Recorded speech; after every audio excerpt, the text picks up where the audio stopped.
teoricamente, a gente vai possivelmente voltar às práticas, tá? Agora, eu acho que esse ano não volta presencial, não, as aulas normais.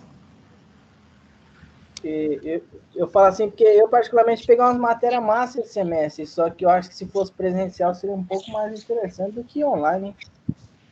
Por exemplo, essa bovinocultura aqui mesmo é uma matéria, seria legal a gente estar lá na sala, lá trabalhando, né? Pois é. Mas a gente está fazendo o possível para ser boa por aqui também. Não, do jeito que tem aqui tá bom, só que eu acredito que se fosse tipo presencial assim na aula seria um pouco mais interessante, né? Aproveitava mais, né? É positivo. Sim. Quando ela é mais teórica, que nem a gente está tendo aqui, é mais tranquilo, mais tenso. Foi igual ao semestre passado, experimentação agrícola. Foi difícil, hein? Eu estou ministrando experimentação agora para os alunos lá, são 4 ou 5 também, né? É um complicadíssimo pra caramba. Não, você quer ver eu fazendo hidráulica, moço? Parecia que a professora estava falando japonês, eu não entendia nada. Ai, mas faz parte, né?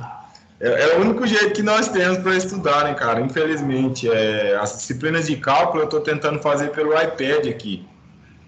Tá, assim, tem dado certo, né? Não sei até quando, mas tem dado certo. Hoje a gente vai fazer alguma coisa, eu passo para vocês, vocês vão me falar se está bom ou se está ruim. Se é bom pelo iPad, se é ruim.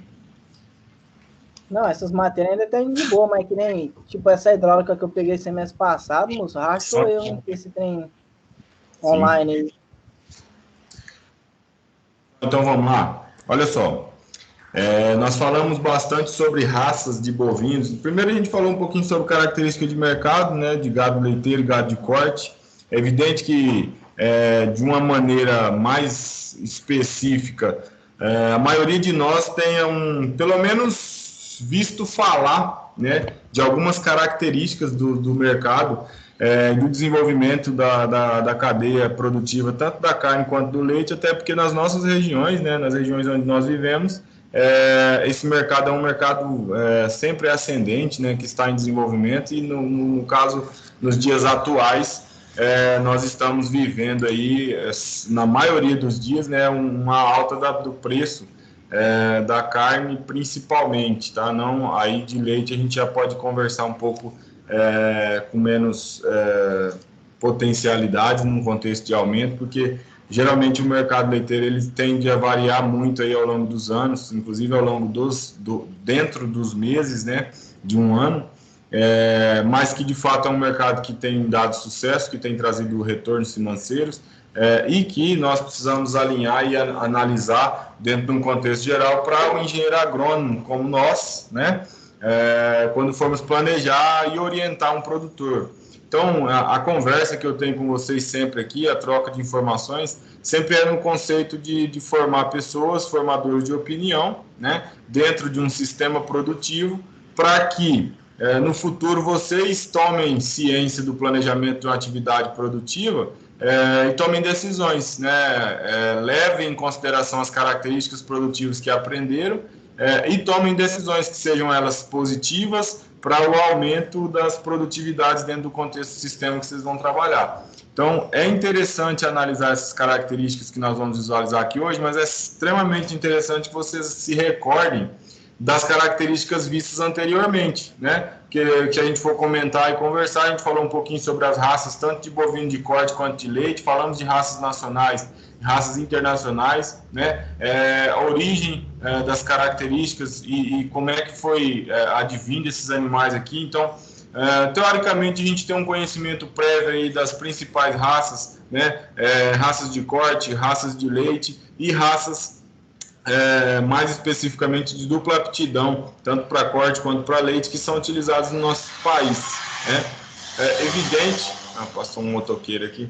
É evidente que esse conhecimento não é intrínseco nosso, a gente não sabe a característica específica, o nome do touro mais pontuado, até porque, na verdade, talvez saiba, né, hoje, porque eu falei bastante sobre os animais, mostrei alguns aí, né, da Lagoa da Serra aí na internet, mas de fato é interessante que a gente entenda como é que funciona o contexto ciclo produtivo e leve em consideração isso na hora de tomar decisões, né? Então, por isso a gente estuda essas características, a gente fala um pouco de mercado, a gente fala um pouco sobre as raças, as principais raças, suas características, as adaptabilidades principalmente delas, né? Então, se são mais adaptadas para as nossas regiões ou não, os cruzamentos industriais que hoje existem, né? Os gados sintéticos, aí, os animais com meio sangues aí, ou uma porcentagem de sangue de um de outro, tentando buscar a heterose aí para ganhar um pouco de produtividade, ganho de peso, ou produção leiteira, né? A criação de novas raças, buscando a efetividade aí da união de 2, 3 raças, 4 raças aí para tentar favorecer e melhorar as condições de desenvolvimento, tanto da cadeia produtiva do leite quanto da carne. Isso foi uma das coisas que nós vimos até agora. Então, agora nós vamos falar um pouquinho sobre os sistemas de criação e instalações na bovinocultura. Quando eu falo de sistemas de criação, acho que já vem na cabeça de vocês falar sobre característica de semi-intensivo, intensivo e extensivo, né? E se a gente for comentar um pouquinho sobre as questões do extensivo, na maioria das vezes, o que nós visualizamos no país, de maneira geral, é que nós temos uma grande quantidade de sistemas extensivos, mas que isso tem melhorado, isso tem mudado ao longo dos anos, né? Em função de quê? Em função de toda essa evolução das características da sustentabilidade do sistema produtivo, tem se criado aí novas estratégias, a integração lavoura-pecuária, as modificações aí de várias áreas de pastagem por áreas de lavoura, né? A utilização desses tipos de atividade, né?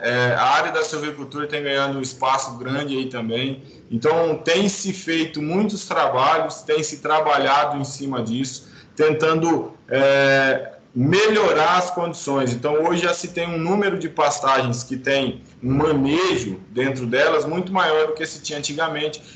Inclusive, vocês podem observar aí o lançamento mais possível, o número de lançamentos aí que nós temos aí de cultivares de pastagem aí, que sejam elas braquiárias, pânicos, enfim, ao longo dos anos. Então, antes você via muito pouco, então era braquiária brisanto, brisantão, braquiária decumbens, né? E, de fato, a gente não via muitos materiais, um medículo aí que sobressaía aí nas áreas onde nós temos alagados, mas, de fato, a gente não via aí um número expressivo aí de materiais, né? Ou não se era trabalhado tanto. Como tem essa mudança, como veio tendo essa evolução, esse manejo melhor, o cultivo de materiais aí em áreas com maior fertilidade, em função do manejo mais atento, ou pelo menos de um manejo, né? Porque antigamente nem manejo não tinha nessas áreas da pecuária extensiva. Isso tem favorecido o desenvolvimento da atividade principalmente. Então, ainda se tem bastante áreas de pecuária extensiva num contexto de característica de sistema produtivo. No entanto, não é mais tão extensivo quanto era antes. Isso eu não estou dizendo que não tem, tá? Ainda é muito grande a quantidade de áreas degradadas que nós temos de pastagem, mas a tendência ao longo dos anos é isso ir reduzindo em função das características produtivas que nós temos. Ok? Então, veja só.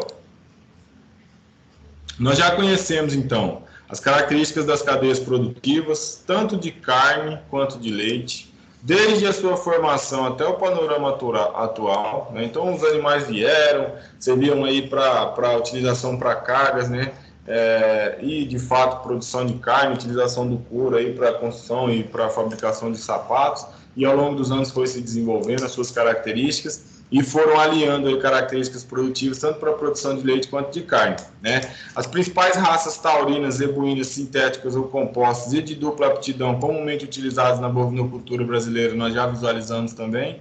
Temos aí um grande número de animais da raça Nelore, voltado para uma questão dos gados de corte, e um grande número de animais da raça Gir e holandês aí, voltados para as características de gado leiteiro, principalmente nas nossas regiões. Se a gente for pensar um pouquinho para o sul do país, aí entra talvez a raça Jersey, né, com maior quantidade em relação à produção, apesar que aqui também a gente tem um número expressivo, né, e aí tem outras raças que estão se influenciando. Hoje a gente tem aí o Aberdeen Angus, o Red Angus, que tem influenciado muito, o Hereford, né, que tem influenciado muito, principalmente a questão dos cruzamentos entre raças para a produção de animais para ganho de peso com menor tempo, né, e com potencial produtivo para a produção de carne de fato, né?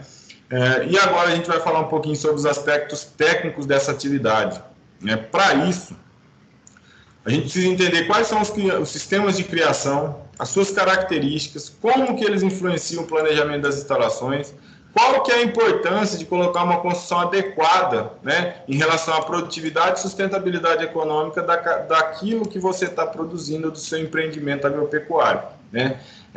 Além disso, a gente precisa saber um pouquinho sobre os aspectos básicos da nutrição bovina, o manejo nutricional. De fato, ele é um dos maiores custos da produção na criação de animal. Então, quando eu falo e quando a gente conversa sobre confinamento, não é só no confinamento que o manejo nutricional ele está envolvido aí para mais de 75%, 80%, 90% dos custos que nós temos com animais de maneira geral nos sistemas produtivos tanto de carne quanto de leite. Então, é evidente que nós precisamos entender muito bem como é que funciona esse manejo nutricional para minimizar o máximo possível, né, o máximo que for possível de custo relacionado a esse manejo, evidentemente tendo um retorno positivo na questão da produtividade desses animais, tá? Então, como que a gente faz isso? Aprendendo a formular dietas e oferecê-las de modo adequado. Então, como é que nós vamos formular, como é que calcula isso, quanto de proteína bruta eu coloco, quanto de fibra eu coloco, né? Tudo isso influencia nas questões nutricionais dos animais, quanto é que eu tenho que colocar e quanto esse animal deve consumir ao longo do dia. Essas características são características importantes, né, para que a gente consiga resultados positivos ao longo dos anos.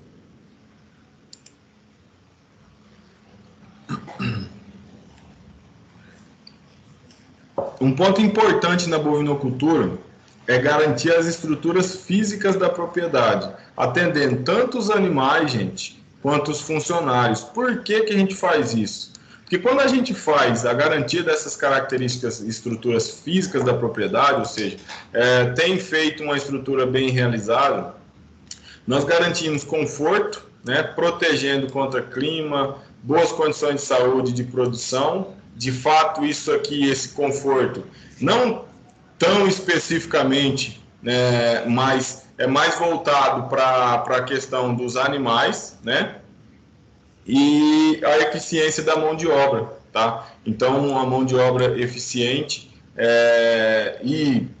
em função das características de estruturas físicas bem feitas, garante, né, que nós consigamos ter sucesso na atividade, porque é evidente, eu digo para vocês, que uma pessoa ela se sente muito bem quando ela está trabalhando em uma propriedade e tem dentro dessa propriedade as características para conseguir trabalhar de uma forma onde ela consiga ser mais ágil, onde ela consiga gastar menos energia, e isso vai favorecer o produtor de maneira geral. Então, o funcionário ele se sente bem quando ele trabalha num local onde dá condições para que ele não precise ficar se esforçando tanto e tal. Hoje em dia a gente já tem uma dificuldade, todo mundo fala, ninguém quer trabalhar mais. Na realidade, as pessoas querem trabalhar com a tecnologia, utilizando a tecnologia. Então, hoje a gente vê aí currais pneumáticos que fazem todo um trabalho que antigamente precisava ficar empurrando e puxando com a mão, tem maior precisão, machuca-se menos os animais em função das características que favorecem essa questão de machucar os animais. Então, tem uma garantia muito grande dentro desse contexto, ok? Ô, professor. Oi. Só que hoje mesmo eu estava dando uma olhada no site aí e eu vi que, tipo assim, com relação a bem-estar animal, quanto menor for o estresse do animal, maior vai ser a produtividade, né? Positivo. Teoricamente, na prática também. Mas, enfim, tem fazenda que o pessoal já usa pivô de irrigação para jogar água nos animais, principalmente em confinamento. Agora, nesse período mais quente, né, que não tem chuva, eles pegam os pivôs e usam para molhar os animais, para acalmar um pouco mais, diminuir um pouco o estresse e o calor. E inclusive, o Jean, Eu fui numa propriedade esses dias atrás e um colega estava trabalhando e estudando essa possibilidade de colocar o sistema de irrigação. Pensando em que existem inúmeras vezes quando se manda os animais frigoríficos, alguns animais que são detectados reduz o preço em função de pneumonia, né? E a utilização desses materiais, da utilização de irrigação aí do confinamento vai favorecer para a redução disso em função do pó que se faz lá, né? Em função do período seco. Outra coisa é a questão climática, né? A utilização desses animais aí, meio sangue Aberdeen Angus, meio sangue Nelore, às vezes morre-se muitos animais aí de ataque cardíaco, né, em função da temperatura. Isso também é uma redução de perdas aí com relação à utilização dessa atividade, né? E é evidente que quando você mantém um animal num conforto térmico maior, é fato que ele vai se sentir melhor, a alimentação vai ser uma alimentação mais dentro da alimentação balanceada, ele vai se sentir melhor, vai comer e vai converter isso com maior qualidade. Isso é eficiência, né? O que a gente precisa lembrar sempre é o seguinte: não é só porque eu estou comendo que eu vou converter melhor. Aí eu posso estar com todas as condições possíveis. Se a minha genética não é boa, também não tem conversão alimentar, tá? Então, existem vários fatores que influenciam essas características, mas é evidente. O fator meio ambiente, o fator ambiental, o fator bem-estar animal, qualidade desse animal lá no confinamento, principalmente, ele favorece muito o ganho de peso. E esse é o objetivo, né? E aí, no final de tudo, como eu coloco aqui, o resultado disso tudo é o aumento da produtividade. Então, o que de fato um produtor quer é ganhar dinheiro, né? Lembra que eu disse para vocês, a não ser que a pessoa esteja trabalhando por hobby, né, por amor, só pelaquela atividade e tenha uma renda extra, ela consegue trabalhar dentro do sentido favorável, só que ela não visa dinheiro, né? Então, ela não visa lucro, então para ela é um hobby. Agora, se você está trabalhando no sentido de produzir para pagar as contas e conseguir continuar com a atividade, ou seja, trabalhar com uma atividade sustentável, é evidente que você necessita, né? Você necessita trabalhar para o aumento da produtividade, uma vez que aumentar a produtividade é produzir mais numa mesma área, ou seja, aumentar a quantidade produzida naquele mesmo pedaço de chão, né? Isso é fantástico, tá? Existem alguns pesquisadores aí que citam, inclusive, de 8 a 20 metros quadrados por animal para um confinamento. De fato, se a gente aumentar muito, né, o que diz padrão são 12, né? Mas se a gente aumenta muito, é evidente que a gente tem que ter uma estrutura melhor, uma vez que pode ser que você coloque mais animais por metro quadrado, mas você não consiga mantê-los ganhando peso e consumindo a mesma quantidade de ração. Então, seu custo talvez aumenta, né, em função da característica dos animais, e o seu ganho de peso é menor. Foi eficiente para você? É óbvio que tem que fazer conta, mas talvez na maioria dos casos não seja, né? Então, não adianta só aumentar o número de animais se você não tem condições de mantê-los com características desejáveis para a produção, né? Então, dentro desse contexto, quando a gente fala sobre características para aumentar e favorecer aí, atender os animais e os funcionários, nós precisamos ter um planejamento das instalações, tá? Para planejar as instalações, a gente depende de fatores básicos, como onde que vai ser implantado, qual é a área disponível para isso, quais são as características de critério de utilização do solo, qual é o tipo de solo que você tem, o que é mais importante para ser utilizado ali, né? Qual o tamanho do rebanho que é para ser utilizado, né? E as perspectivas que você tem de evolução. Então, vou começar com 100 animais e eu quero passar para 500. Qual é a área que você tem? Qual é a área que você tem? Quanto você quer produzir? O que é que você quer produzir? Em quanto tempo? Isso tudo influencia o desenvolvimento da atividade, né? E o planejamento dessa atividade que você está fazendo aí de fato, tá? Opção pelo sistema de criação a ser seguido. Que tipo de sistema de criação você quer? Então, é um sistema de criação extensivo, semi-intensivo, intensivo ou confinamento? e detalhar, de fato, o manejo do sistema produtivo. Essas são fases do planejamento que nós precisamos alinhar e verificar, tendo em vista que, na hora de você planejar, evidentemente que se não forem vocês os donos, vocês vão tentar bolar uma estratégia na mente de vocês, vão chegar com todo esse planejamento pronto, até porque isso é função de vocês, talvez numa empresa de consultoria e tudo mais, e vocês talvez sejam sendo contratados para fazer esse tipo de trabalho. Então, vocês têm que se planejar a atividade e chegar com respostas por que você faz aquilo em função do melhoramento, da melhoria das qualidades físicas da propriedade. Então, é evidente que a gente precisa se embasar, tá?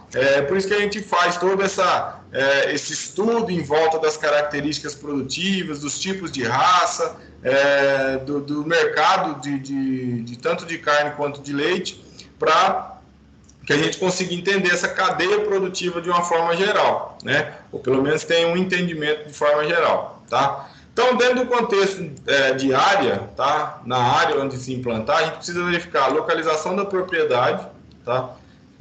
Se tem bom acesso à luz solar, os recursos básicos como energia, tá?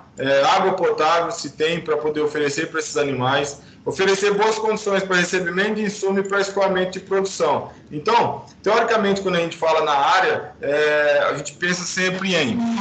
eu tenho alguns produtores que eu conheço lá em Rondônia, a área da propriedade fica no Mato Grosso, mas mais próximo ir por Rondônia. Então, o território da propriedade é Mato Grosso, né? Mas, de fato, a área fica mais próxima a Rondônia para você entrar na fazenda, né? E aí, eles têm uma intenção de transformar a pecuária só, né, em um sistema de integração lavoura-pecuária. No entanto, são 110 quilômetros de área, onde todos os anos eles têm problema de escoar os bovinos, né? De fato, a soja também tem um período onde vai se escoar, né? E se o seu problema é escoamento, imagine como seria se você fizesse a integração lavoura-pecuária. Seriam 2 problemas de escoamento, né? Então, a logística atrapalha muito essas questões.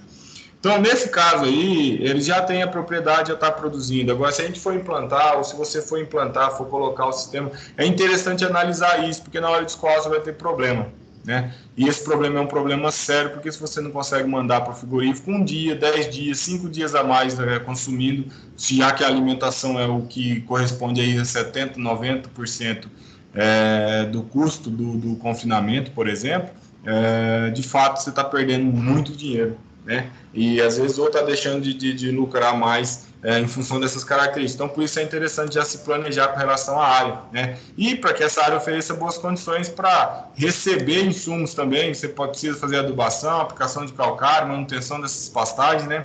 E isso influencia bastante. Então, é importante analisar isso. Se tem energia, se tem luz, se tem água na região, como é que eu vou fazer para criar esses animais, que tipo de atividade eu vou colocar nessa área. É uma área de maior produção leiteira, é uma área de maior produção de carne. Essas características são interessantes de analisar, ou seja, o mercado de fato, né, da área. O terreno, né? O terreno de boa drenagem para todos os tipos de atividade, de maneira geral, nós utilizamos nesse contexto, né, da drenagem, né? Tem que ser um terreno levemente inclinado, né? Nos trópicos, a orientação, que é o nosso caso, né, é para as construções serem no sentido de eixo longitudinal, né, no sentido leste-oeste, né, para favorecer com que a gente tenha, por exemplo, no período de verão, o mínimo de insolação direta possível dentro da construção, né? A gente tem que se atentar, de fato, para a distribuição das instalações, pessoal, tá? Então, a região de pastoreio, por exemplo, ela não deve exceder 1 quilômetro de distância em relação às instalações, para não prejudicar o fluxo da produção.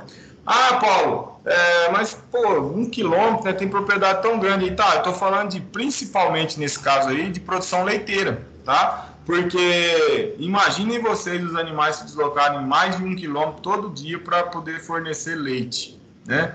Então, o que, de fato, algumas pessoas brincam e falam bastante é que uma vaca leiteira, ela não dá leite, ela é uma fábrica de leite, né? Então você precisa colocar alguma coisa para que ela converta aquilo em leite, né? Principalmente água, né? E a suplementação.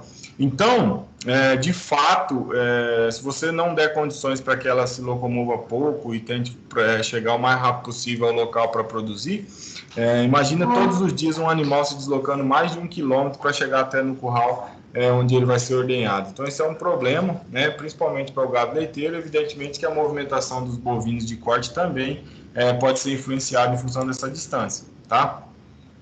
As instalações também devem ser capazes de abrigar todos os animais, né, isso é evidente, permitir a realização de todas as atividades relacionadas à criação, tanto inseminação, ordenha, a instalação ela tem que nos permitir isso, né, possibilitar armazenamento de alimentos. Então é importante que a gente tenha armazenamento aí desses alimentos, inclusive nos períodos secos do ano, para evitar qualquer problema, né? Principalmente agora, no período que nós estamos tendo uma problemática muito grande com relação a queimadas, né? É interessante que nós, de fato, tenhamos aí, né, uma suplementação aí desses animais, além da pastagem, que na maioria dos casos, em alguns locais aí, está totalmente queimada, né?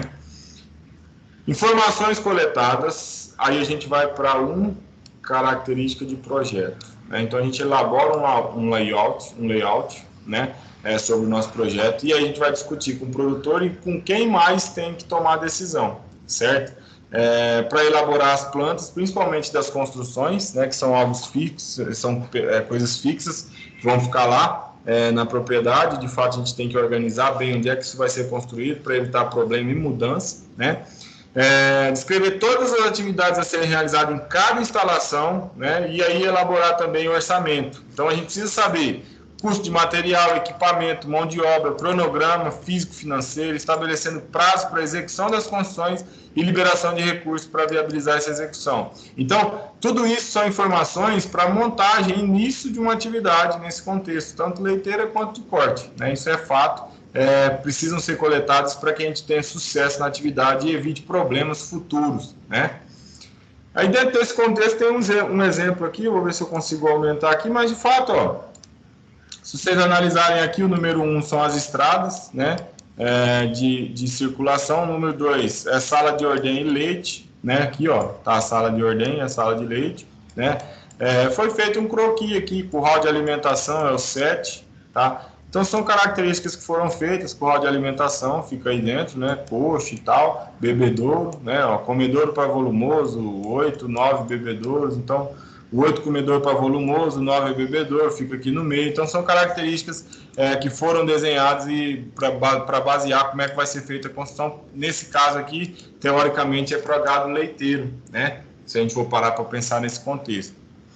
Categorias para criação de bovinos de leite. Então, agora a gente vai falar um pouquinho especificamente sobre bovinos de leite, depois a gente fala um pouquinho sobre categorias e características de sistema produtivo de bovinos de corte. Beleza?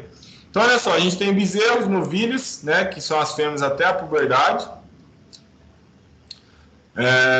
Antes da puberdade, no caso, né? Vacas em lactação também fazem parte. Vacas secas, que são aquelas que não estão produzindo leite, e os touros reprodutores. Então, essas são fases categóricas, né? São categorias dentro da criação dos bovinos, né? A gente precisa saber qual é o nosso objetivo dentro desse contexto e o que nós vamos fazer com esses animais. Então, vai existir manutenção de novilhos aí dentro do nosso plantel, ou nós vamos só fazer reposição? As vacas em lactação vão ser utilizadas, as vacas que estão secas, o que vai acontecer com elas, em que lote elas vão ficar, que tipo de pastagem elas vão se alimentar, qual é a nutrição que ela vai receber, e touros reprodutores. Nós vamos ter touros reprodutores na propriedade, ou teoricamente faremos inseminação artificial. São características a serem analisadas e baseadas no planejamento, tá? Então, por isso a gente fala sobre todas essas informações, ok? O sistema de criação de bovinos para leite. Os 3 sistemas que na maioria dos casos são visualizados são o extensivo, o semi-intensivo e o intensivo, né? O grau de tecnificação, máquinas, equipamentos a serem utilizados é diretamente ligado ao sistema ou tipo adotado, né? Então, o extensivo certamente vai ser um sistema com menor número de máquinas, menor utilização de tecnologia. O semi-intensivo é um sistema de transição entre o extensivo e o intensivo. O sistema intensivo vai tentar utilizar o máximo possível de tecnologias para o desenvolvimento. É evidente, gente, que nós temos aí confinamentos com características distintas, né? Se a gente for falar de sistema intensivo, E a gente fala sobre sistema intensivo de criação de gado de leite também. Então, por exemplo, a criação de gado de leite em piquetes pequenos, né, com aumento do número de animais por área, e utilização aí de uma pastagem que suporte um pisoteio e que favoreça aí que esses animais se alimentem em coxo, fiquem sobriados, isso também é um sistema de confinar vacas leiteiras, né? No entanto, não é tão tecnificado quanto os demais, que são os sistemas freestall, né? Que favorecem esse animal para ficar na sombra o dia todo, em uma gaiola especificamente para ele, sobre uma cama, uma manta lá para que ele consiga descansar, e ele passa mais vezes deitado ao longo do dia, então ele descansa mais e a tendência é produzir mais em função do conforto ambiental. Mas são características a serem analisadas, a gente vai visualizar esses sistemas aqui agora, né? Então, sistema extensivo, os animais são criados exclusivamente a pasto, né? Essa é uma característica do sistema extensivo, todo o ciclo produtivo, né? O nosso país ele tem um grande potencial, tá? Então, eu costumo dizer assim, gente, o potencial ele é grande mesmo, né? Mas a gente tem que parar e pensar um pouquinho, mas tem potencial para extensivo, então eu vou indicar tudo extensivo, né? É evidente que nós precisamos produzir mais ao longo dos anos, né? A nossa população tem aumentado e a produção ela precisa aumentar ao longo dos anos. Quando isso acontece, a gente precisa pensar o seguinte, se eu preciso produzir mais, eu vou continuar criando em extensivo? Não, né? Eu preciso melhorar as características do meu sistema para favorecer com que o meu sistema passe de extensivo para um semi-intensivo e que do semi-intensivo eu vá para o intensivo para tentar agregar valor na minha área, né? Até porque eu consigo utilizar ela em maior quantidade. Então, são características a serem analisadas, tá? O país tem um grande potencial para esse tipo de criação devido à alta produtividade de gramíneas tropicais. Isso é evidente, nós temos as gramíneas tropicais aí num sentido se desenvolvendo bem, todos os tipos de pastagem utilizados se desenvolvem bem, né? E essas plantas também exercem um papel fundamental no sequestro de carbono e na minimização da geração de gases por efeito estufa. É o que tem sido favorável aí. O sistema extensivo ele tem um baixo investimento tecnológico, né? Não tem suplementação volumoso concentrado, então o animal vai ter que se alimentar apenas da pastagem que está sendo oferecida, né? A produção de leite desse sistema é sazonal, ou seja, no período da seca geralmente cai muito a produção e o número de vacas paridas, né?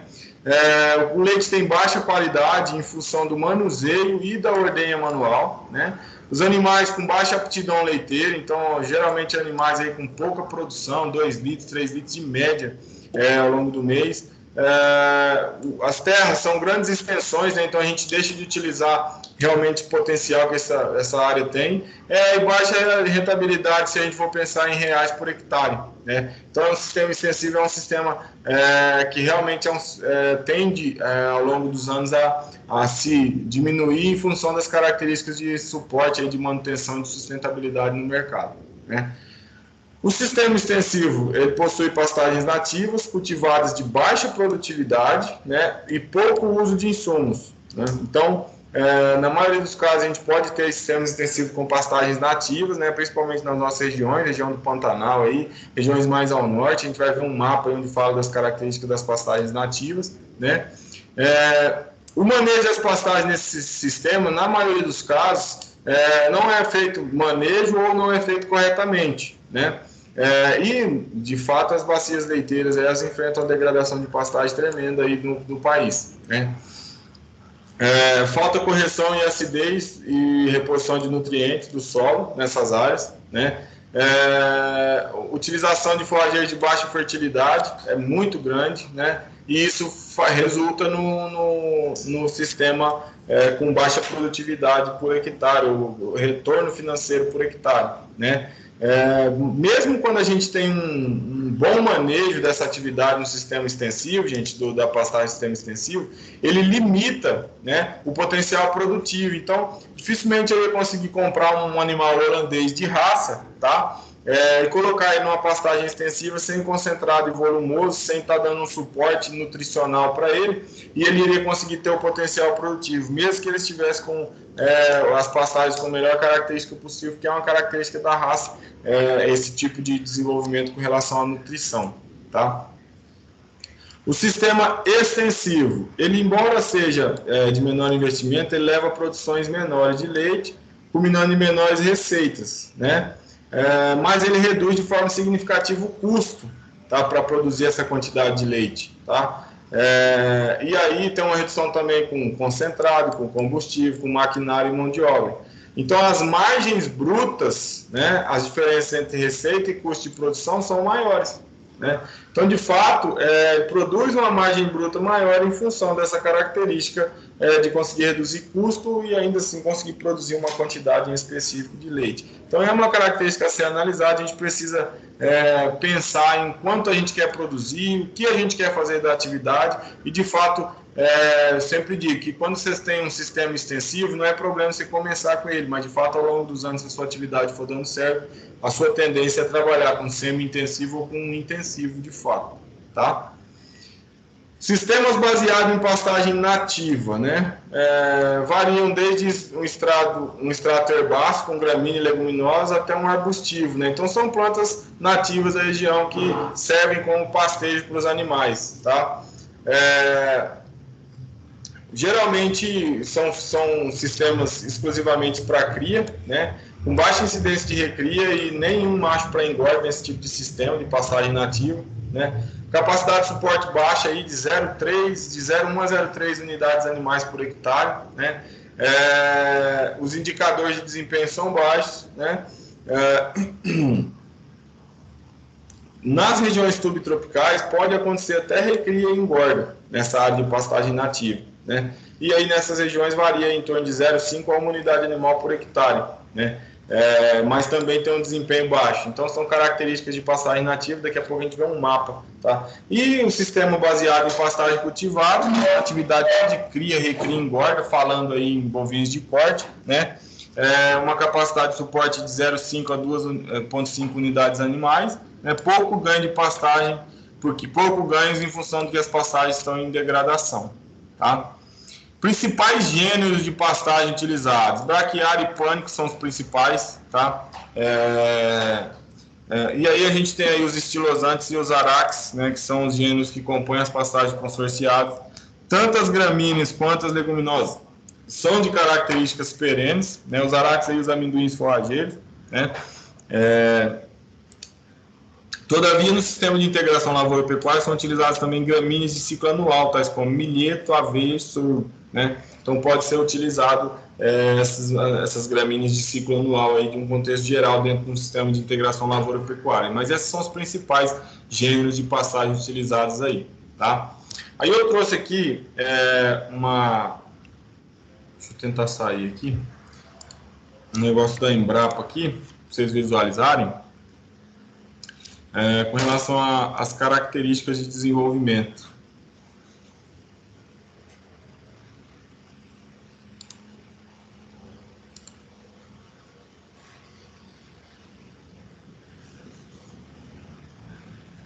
Deixa eu tirar aqui.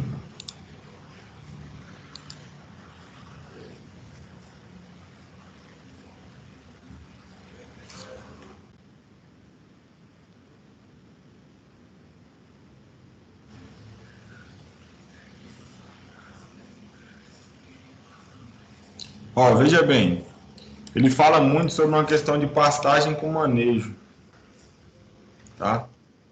Tô conseguindo ver aí, né? Sim, não? Sim. Tá sim, professor. Beleza. Então, olha só, o que ele fala bastante, ó, de uma forma geral, prossegue a expansão da agricultura, das pastagens com manejo, da silvicultura e das áreas artificiais.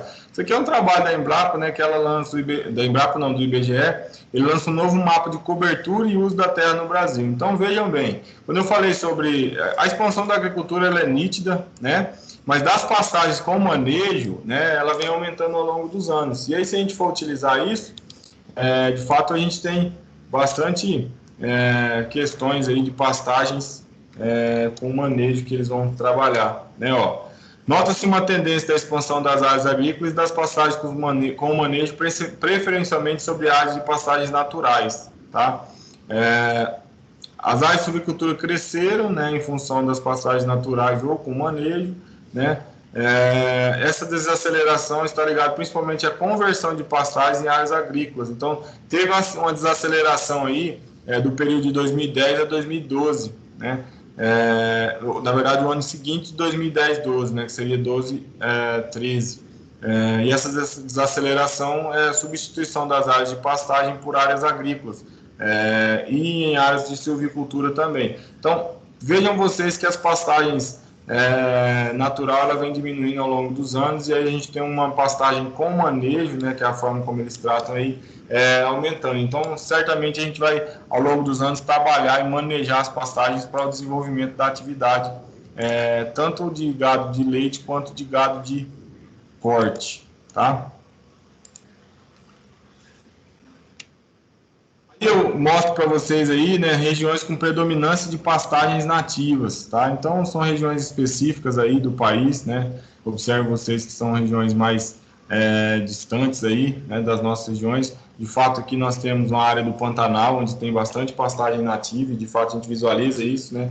E são pastagens que são utilizadas por esses animais com relação ao desenvolvimento, né, e produção nesses locais, né? Um fator a considerar, no entanto, é a sazonalidade. Então, se nós formos parar para analisar, vejam bem, na época em que há escassez das chuvas, a produção de massa de forragem, né, ou seja, a produção de forrageiras, ela é menor, né? E ela não é suficiente, então, para garantir as necessidades nutricionais dos animais, né? E a estratégia para resolver esse problema é o quê? Complementar com volumoso, tá? Teoricamente, quando a gente fala questão do volumoso, é alto teor de fibra, né? Acima de 18% de fibra, mas tem um valor energético baixo, e aí é onde a gente entra com os proteinados na maioria dos casos, né? Mas nós precisamos analisar isso, né? Então, esses seriam as características já voltadas. A gente sai de um sistema extensivo, né, em função dessa sazonalidade, e quando a gente atua aí desse sistema extensivo aí, principalmente para gado de leite por enquanto, tá? Para um sistema onde a gente vai suplementar com volumoso, né, complementar a alimentação com volumoso, de fato, nós trabalhamos com um sistema que já deixa de ser extensivo, ou seja, a utilização da complementação na alimentação transforma o sistema em um sistema semi-intensivo, né? Utilizando forragem de alto valor nutritivo, né, que pode ser conservado como feno, silagem, cana-de-açúcar, onde pode ocorrer a adição de ureia e enxofre, né, para tentar favorecer as características aí, nutricionais desses animais, né? Suplementação de concentrados proteicos energéticos também pode acontecer. Utilização de volumoso pode ser feita apenas para animais em produção e durante o período da seca, né? Então, uma vez que você utiliza suplementação, que seja ela só no período da seca, já caracteriza um sistema semi-intensivo, tá? Mas a suplementação também pode ser feita nesse sistema diariamente, né? Principalmente logo após a ordenha dos animais, tá? O sistema intensivo é caracterizado porque os animais eles são estabulados durante todo o período do ciclo produtivo deles, né? Tem um investimento extremamente maior, principalmente em instalações, tá? Barracões e tudo mais, né? Baias. Mão de obra especializada nesse sistema é maior, tá? Por esse motivo, a viabilidade depende do número mínimo de animais em lactação, que em geral são 60 animais, tá? A produtividade das vacas é maior e há um menor desgaste das terras, evidentemente, porque a gente utiliza uma menor quantidade, uma menor área e de forma bem manejada em função da suplementação, então a gente desgasta menos essa área, tá? Então, é interessante analisar a questão do custo, né? Porque, de fato, fica caro, né, para instalar um sistema, então precisa se planejar bem para colocar um sistema intensivo para rodar, tá? O semi-intensivo é apenas a utilização ou favorecimento desses animais num contexto de nutricional, né? Eles estão sentindo falta num período aí onde está faltando chuva, está faltando volumoso, né? Numa sazonalidade, período sazonal, e de fato nós precisamos suplementar. Isso causa um semi-intensivo. No momento em que você cria estábulos, que você mantém esses animais mais ao longo do tempo fechados, é necessário que a gente aumente aí as instalações, isso gera custo, né? Demanda pessoas especializadas para trabalhar, né? E a gente precisa ter aí o máximo de animais em lactação para conseguir manter essa estrutura ou para garantir que vai gerar lucro, uma vez que o investimento é calculado baseado, o cálculo que é feito para conseguir manter essa estrutura é baseado em cima do investimento dessa estrutura e quanto tempo você tem para pagar, né? Então, por isso que a gente coloca em torno de 60 animais no mínimo em lactação para o sistema intensivo funcionar, né? Como que é explorado o sistema intensivo? Ó, ele pode ser explorado por piquetes, por estábulos coletivos, camas coletivos, que chamam-se losing holes, né? Camas individuais, que chamam-se freestall, e instalações individuais, que é o three-stall, né? Então, é interessante analisar isso e verificar, porque o sistema, de maneira geral, precisa ser bem feito, tá? Os piquetes, de fato, né, sistema por piquetes, é coberto por capim resistente a pisoteio, então são capins aí, você percebe o número de animais aí. Área sombreada natural ou artificial, 5 metros quadrados por animal, aqui vocês estão vendo o eucalipto, aqui tentando favorecer uma área de sombreamento, né? A área por vaca deve ser em torno de 40 metros quadrados, então são 300 metros quadrados para solos arenosos, de fato, para solos argilosos, aí 300 metros quadrados por animal, tá? Coxo coberto ou não, né? De fato, o coxo aí, na maioria dos casos, no nosso país, é não coberto, né? Localizado na parte mais alta do terreno, então o coxo tem que estar na parte mais alta para favorecer a alimentação desses animais aí, dentro de um contexto de utilização aí para gado leiteiro, tá? De sistema intensivo de criação, ok? E aí a gente entra nos sistemas intensivos mais utilizados, que é o losing housing, o freestall, o tie stall e o compost barn, tá? O losing housing, às vezes ele escreve lose house, tá? Então vamos olhar as características dos sistemas aí, ó. O losing house é a estabulação coletiva, então os animais ficam juntos, né? Em um local onde tem terra batida ou concretada, coberto por uma cama, que pode ser composto por vários materiais, como palha de milho ou arroz, né? O freestall também é uma estabulação coletiva, né, formado por baias individuais, tá? Em uma área coletiva, coberta por cama, para onde os animais podem sair para descansar, possibilita a redução na quantidade de cama necessária, na área de descanso por cabeça e na área coberta, em relação ao losing stall, tá? Além de manter as vacas mais limpas, nesse caso, tá? Então, o losing housing tem maior sujeira aí com relação aos animais, você precisa ter um melhor controle da qualidade aí. O tie stall, os animais em baias individuais e presos por cordas, correntes atadas ao pescoço, então esses animais não têm mobilidade, né? As vacas vão ser alimentadas no coxo, né? A atenção individual aos animais, né? Principalmente em relação a conforto, né?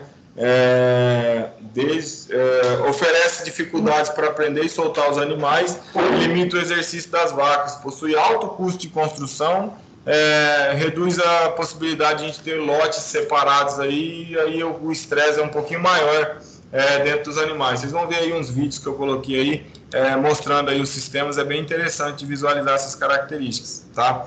E o compost barn é uma grande área com cobertura em que o chão possui uma compostagem revestida de serragem, sobras de corte de madeira e esterco compostado, as vacas podem ficar em local seco, garantindo maior conforto e higiene. É usado normalmente em propriedade de pequeno porte, né, a característica do compost barn aí, tá? Então, o losing house aqui, ó, tá? Então, o que o losing house falava lá? Estabulação coletiva, né? Eles estão estabulados coletivamente, mas elas podem permanecer em áreas soltas aí, e adentram lá num período específico, né? E aí, aqui ela pode ou ser concretada, que no caso é a situação, né? E os coxos, os bebedouros, o ventilador, inclusive, fica lá dentro, né? Para que o animal se sinta confortável a acessar lá a estrutura, tá?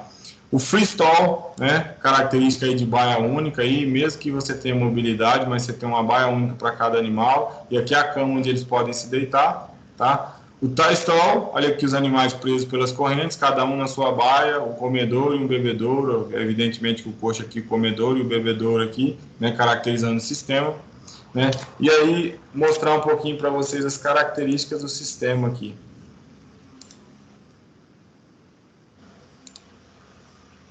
Bom, nesses dois últimos mostrou que eles ficam presos nas baias, eles ficam presos nas baias somente na hora que está fazendo ali, tirando leite, 24 horas ali. O tie stall é 24 horas ali preso, né? Pode haver uma movimentação, mas é uma liberação e um retorno no tie stall. Só que você ainda não estressa o animal e da estressando o animal não diminui o leite? Então, acontece, teoricamente, ele é um animal mais estressado do que os outros sistemas, Rodrigo, né? Mas assim, eles têm um período de movimentação, mas eles se mantêm presos ali, as baias são específicas para eles. E aí, quando a gente for comparar, por exemplo, que na realidade eu falei do freestyle, mas o freestyle os animais ficam soltos, tá? Naquelas baias individuais, deixa eu colocar de novo aí. Nesse aqui, ó, os animais eles têm a sua baia coletiva ou sua baia única para se alimentar e tudo mais. Eles saem daqui e são direcionados para uma ordenhadeira, tá? E aí, nesse local aqui, eles têm sua baia específica, mas eles se movimentam aqui dentro.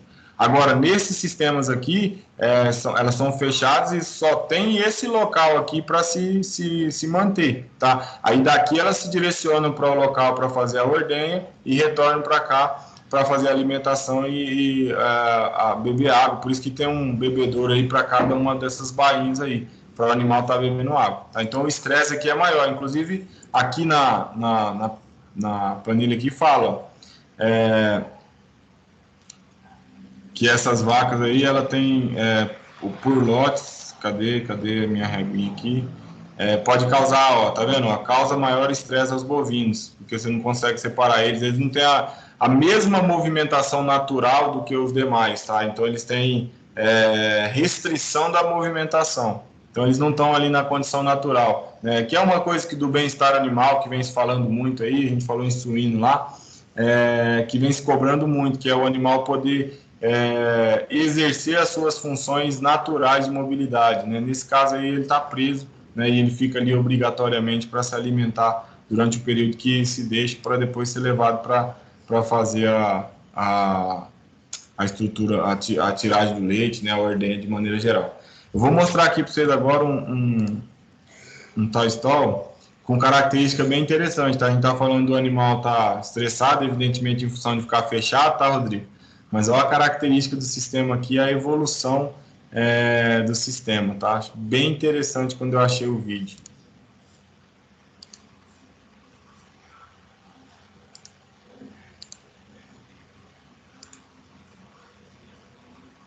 Conseguem ver o vídeo aí? Pera aí um pouquinho que eu não... Apesar que não vai... Talvez para vocês mudem, né? Vou colocar o áudio aqui. Consegue ver aí? Positivo. Apareceu. Beleza. And passion for innovation. Milkomax Dairy Solutions. Milkomax manufactures a milking robot designed specifically for tie stall dairy farms. It goes from cow to cow, making possible 3 milkings a day at regular intervals. This automated system suits a cow's behavior with no added stress. A robotic arm cleans the cow's teats individually.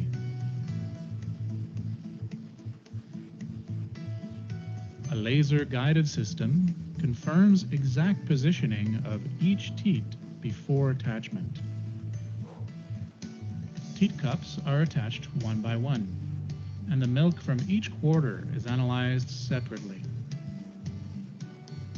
The milk is monitored to detect contamination, providing precise results on the quantity and quality of milk produced. Detailed and easy-to-access reports greatly improve and simplify herd management, helping you to reduce cases of mastitis to a minimum.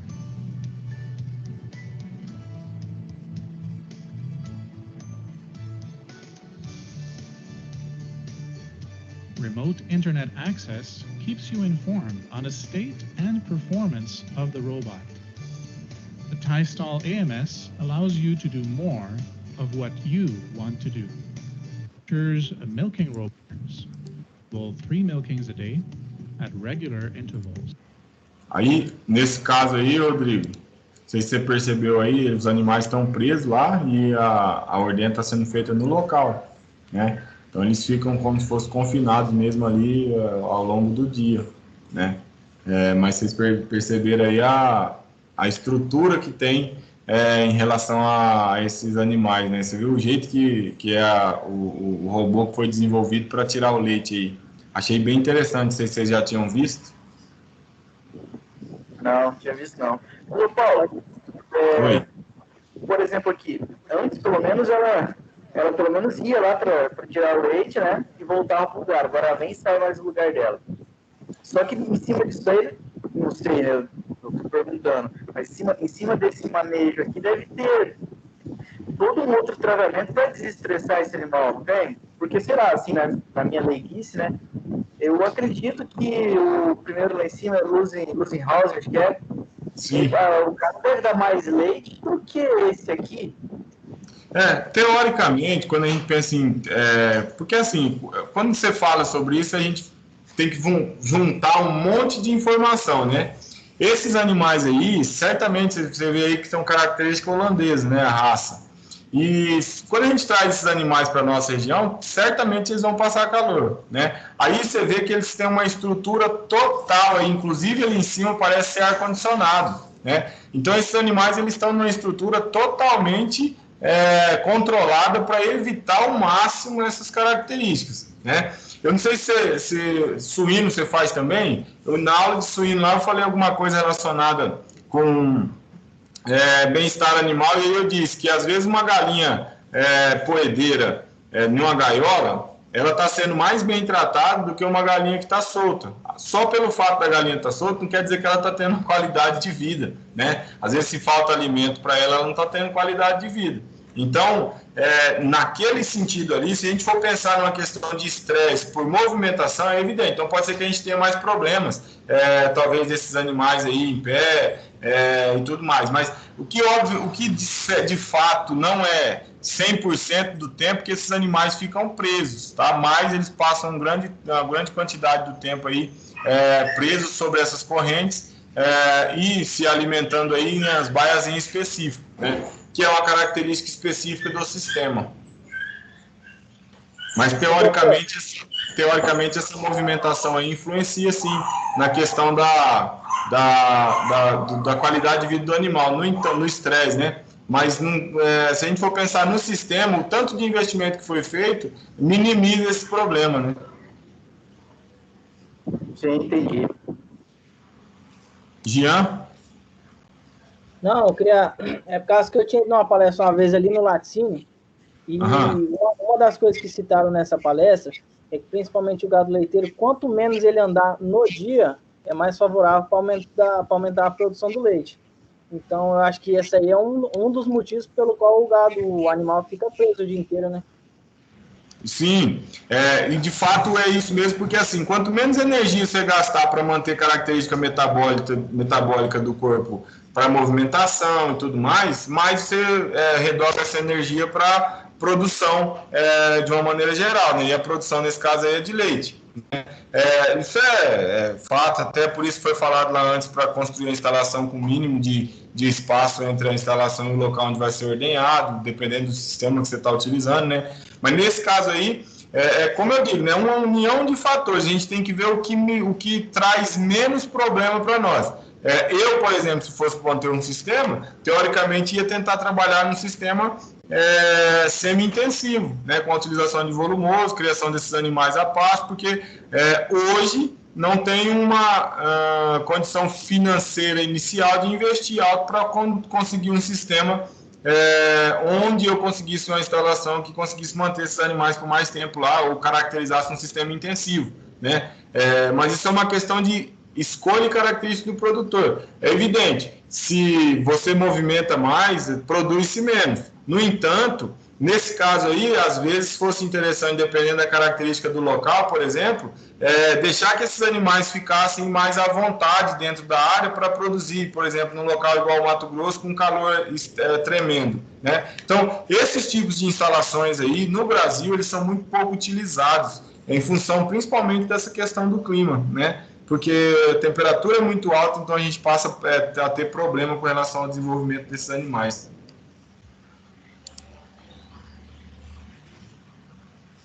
Beleza? Beleza.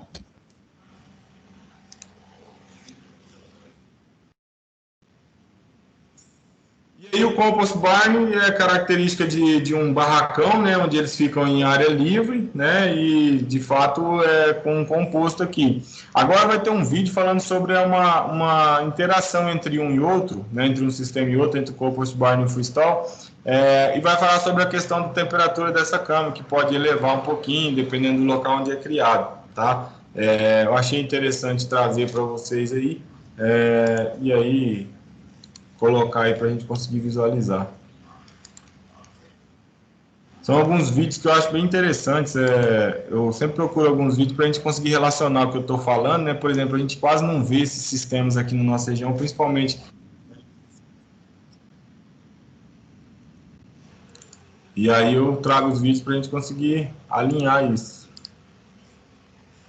Deixo os links aqui para vocês depois conseguirem entrar, publicar as aulas lá, vocês conseguem ver. Estão vendo o vídeo aí? Sim. Positivo.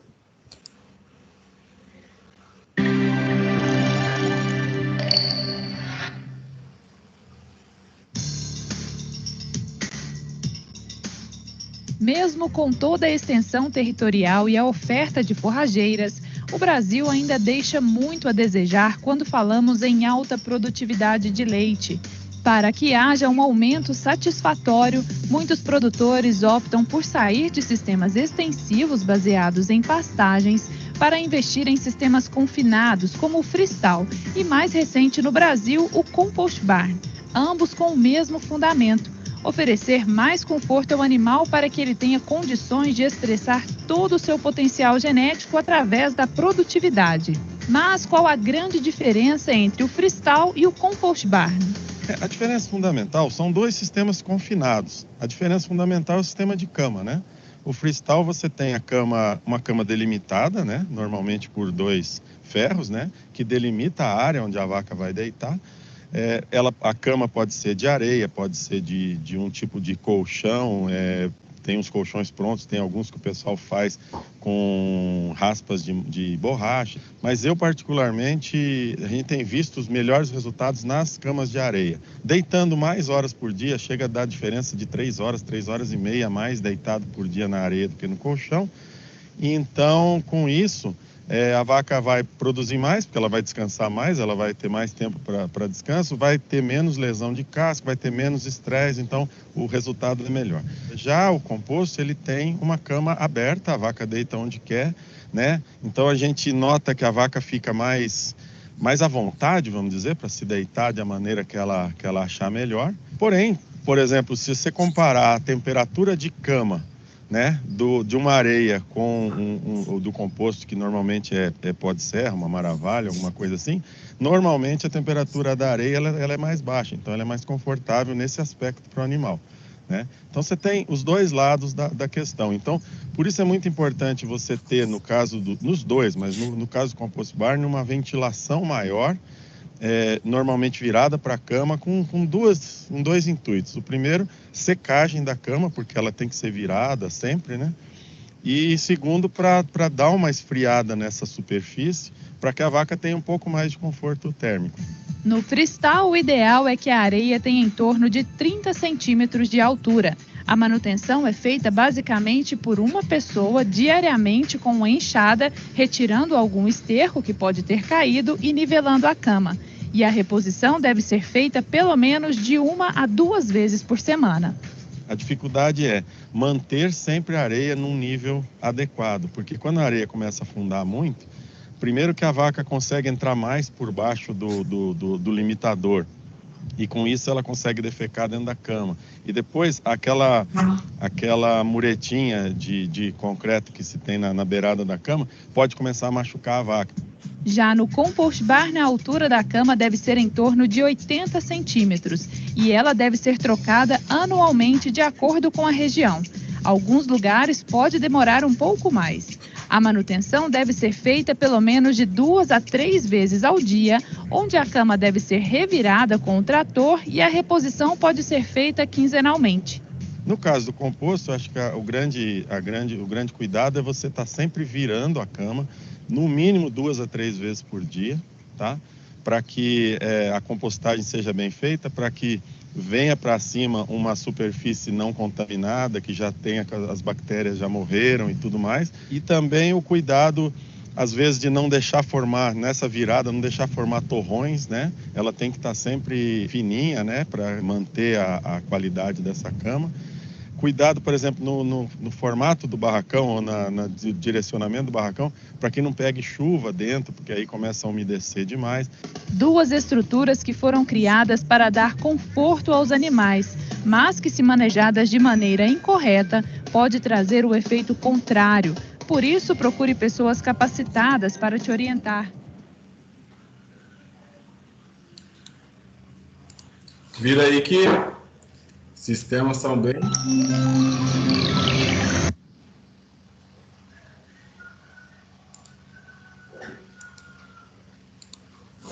Conseguiram visualizar bem aí?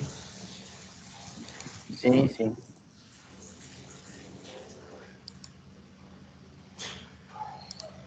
Aí, Rodrigo, se a gente for analisar, né, teoricamente, o freestyle ele tem mais problema com relação ao conforto do animal, né, porque ele acaba tendo que ficar por mais tempo naquele local, né. Então, teoricamente, a gente tem que analisar essas questões, né, e foi o que ele falou lá, a gente analisa a questão da cama, que ela fica mais quente,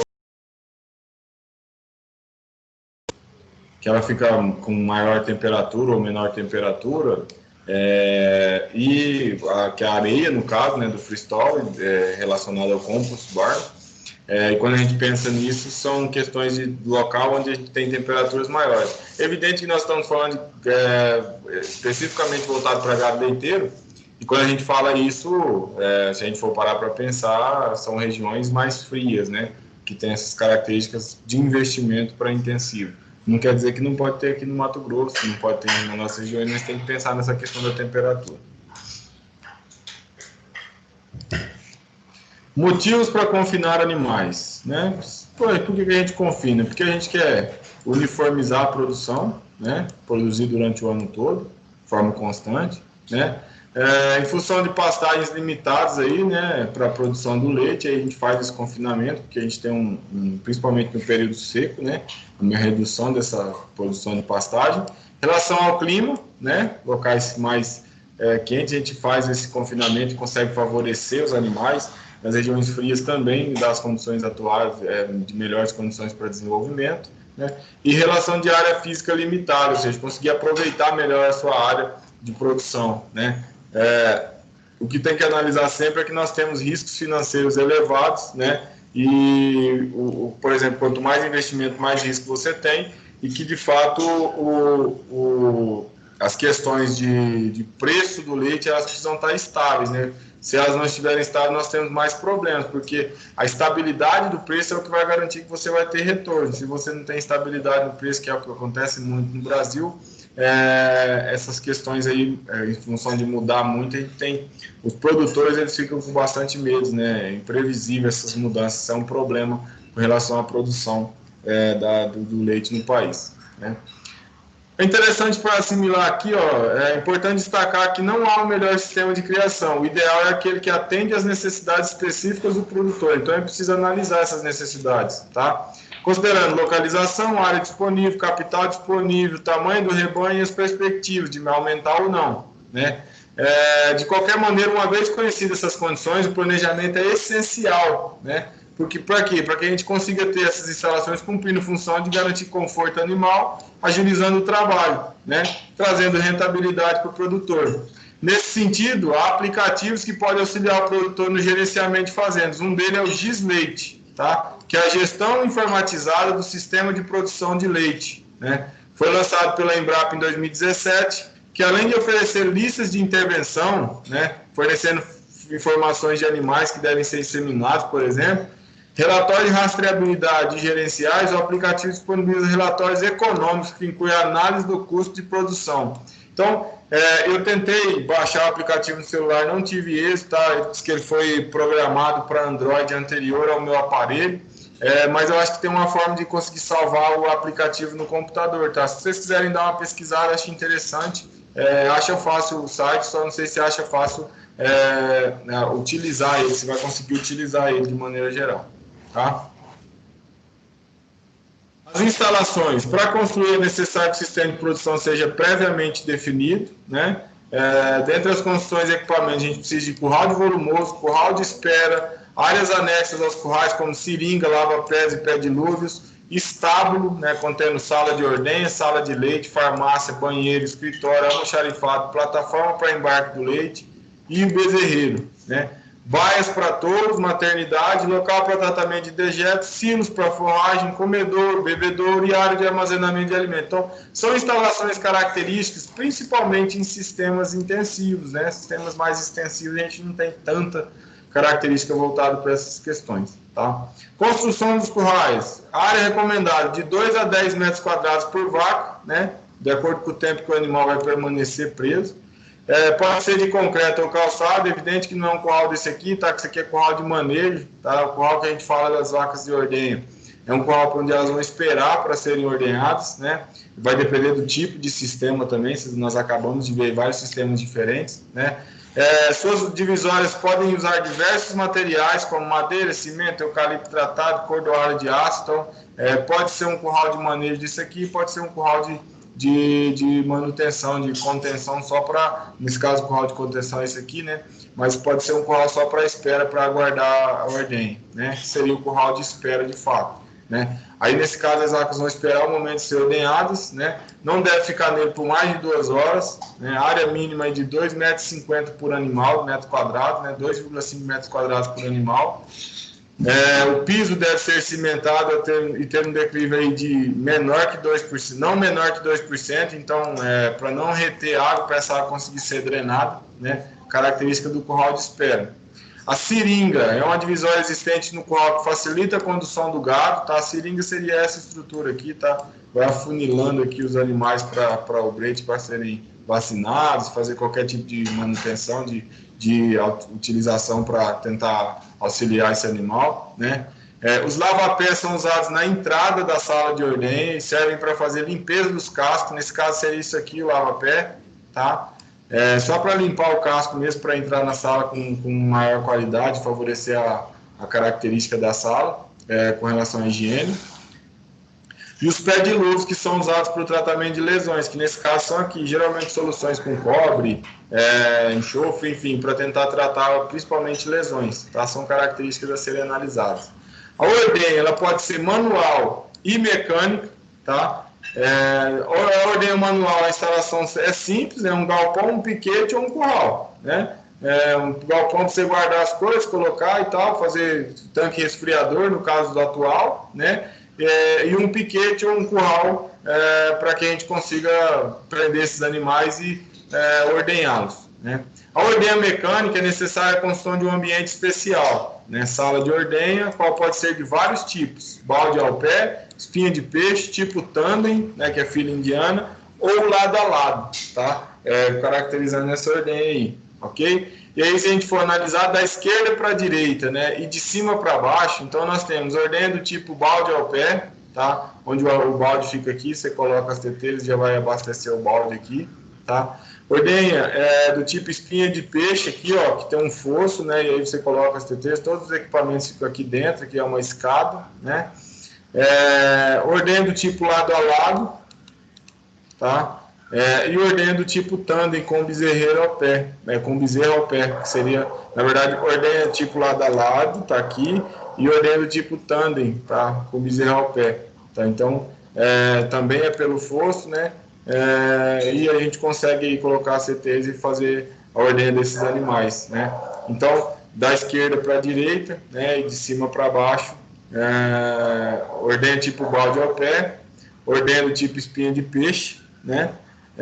Ordenha do tipo lado a lado, que os animais ficam um do lado do outro, e ordenha do tipo tandem, com bezerro ao pé, né? Características de algumas raças aí que produzem mais com bezerro ao pé com relação às demais, né? Que não é o caso da holandesa, por exemplo. Característica dos tipos de ordenha mecânica. Então, o balde ao pé ela pode ser feito tanto com o ordenhador estando no mesmo nível do animal, quanto em salas que apresentam fosso, tá? A espinha de peixe, as vacas são dispostas de maneira diagonal em relação ao fosso de ordenha. A tandem, as vacas ficam dispostas uma na frente da outra e paralelas ao fosso. E a lado, os animais são dispostos de maneira perpendicular ao fosso, estando um ao lado do outro, né? Então, são características dos tipos de ordenha relacionados aos tipos de ordenha mecânica de fato. A sala de leite, né? Ela deve ficar próxima à sala de ordenha para facilitar o transporte, né, desse material que foi coletado, né? 2, tem que conter espaço para abrigar todos os equipamentos para refrigeração do leite e possibilitar a lavagem desses equipamentos usados na ordenha, né? E o bezerreiro são locais destinados ao alojamento dos bezerros. Até os 2 meses, eles normalmente são alocados em baias individuais e depois são transferidos para baias coletivas até 5 meses de idade. E aí tem que estar próximo aí à sala de leite de maneira geral, tá? A escolha do sistema, gente, ela vai depender de quê? Né? De fato, a escolha do sistema depende. Quanto é que você tem para investir? Né? O tempo de ordenha, né? O rebanho, se ele é pequeno ou grande, né? Na maioria dos casos, se o rebanho é pequeno, é recomendado equipamentos mais baratos, né? Quando a propriedade possui mais de 100 vacas em lactação, aí opta-se por ordenha do tipo espinha de peixe ou tandem com operador, né? Mas, de fato, com menos do que isso, o balde ao pé te favorece bastante, né? A velocidade dos equipamentos é em média de 6 a 8 vacas por conjunto por hora, né? Então caracteriza aí a velocidade, bem mais prático do que se a gente fosse fazer ordenha manual, né? E aí agora a gente entra na bovinocultura de corte, né? De fato, a bovinocultura leiteira, a gente falou das características do sistema extensivo, semi-intensivo e intensivo. Tem alguma semelhança, mas o que a gente vai mudar aqui são as estruturas, de fato, né, que no caso da bovinocultura de corte tendem a ser mais simples, né, num contexto relacionado às estruturas da bovinocultura de leite. Eu acho que vocês concordam comigo nesse quesito, né? Então, a bovinocultura de corte também é dividida em sistemas extensivos, semi-intensivo e intensivo, né, que no caso dela é denominado como um confinamento da bovinocultura de corte, né?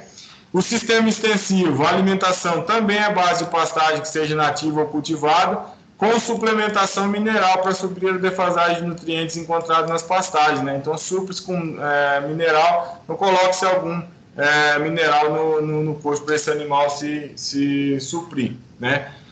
A pastagem de sistema extensivo são normalmente deficientes em fósforo, zinco, sódio, cobre, cobalto, iodo, incluindo-se enxofre, selênio, todos fornecidos via suplemento mineral, né?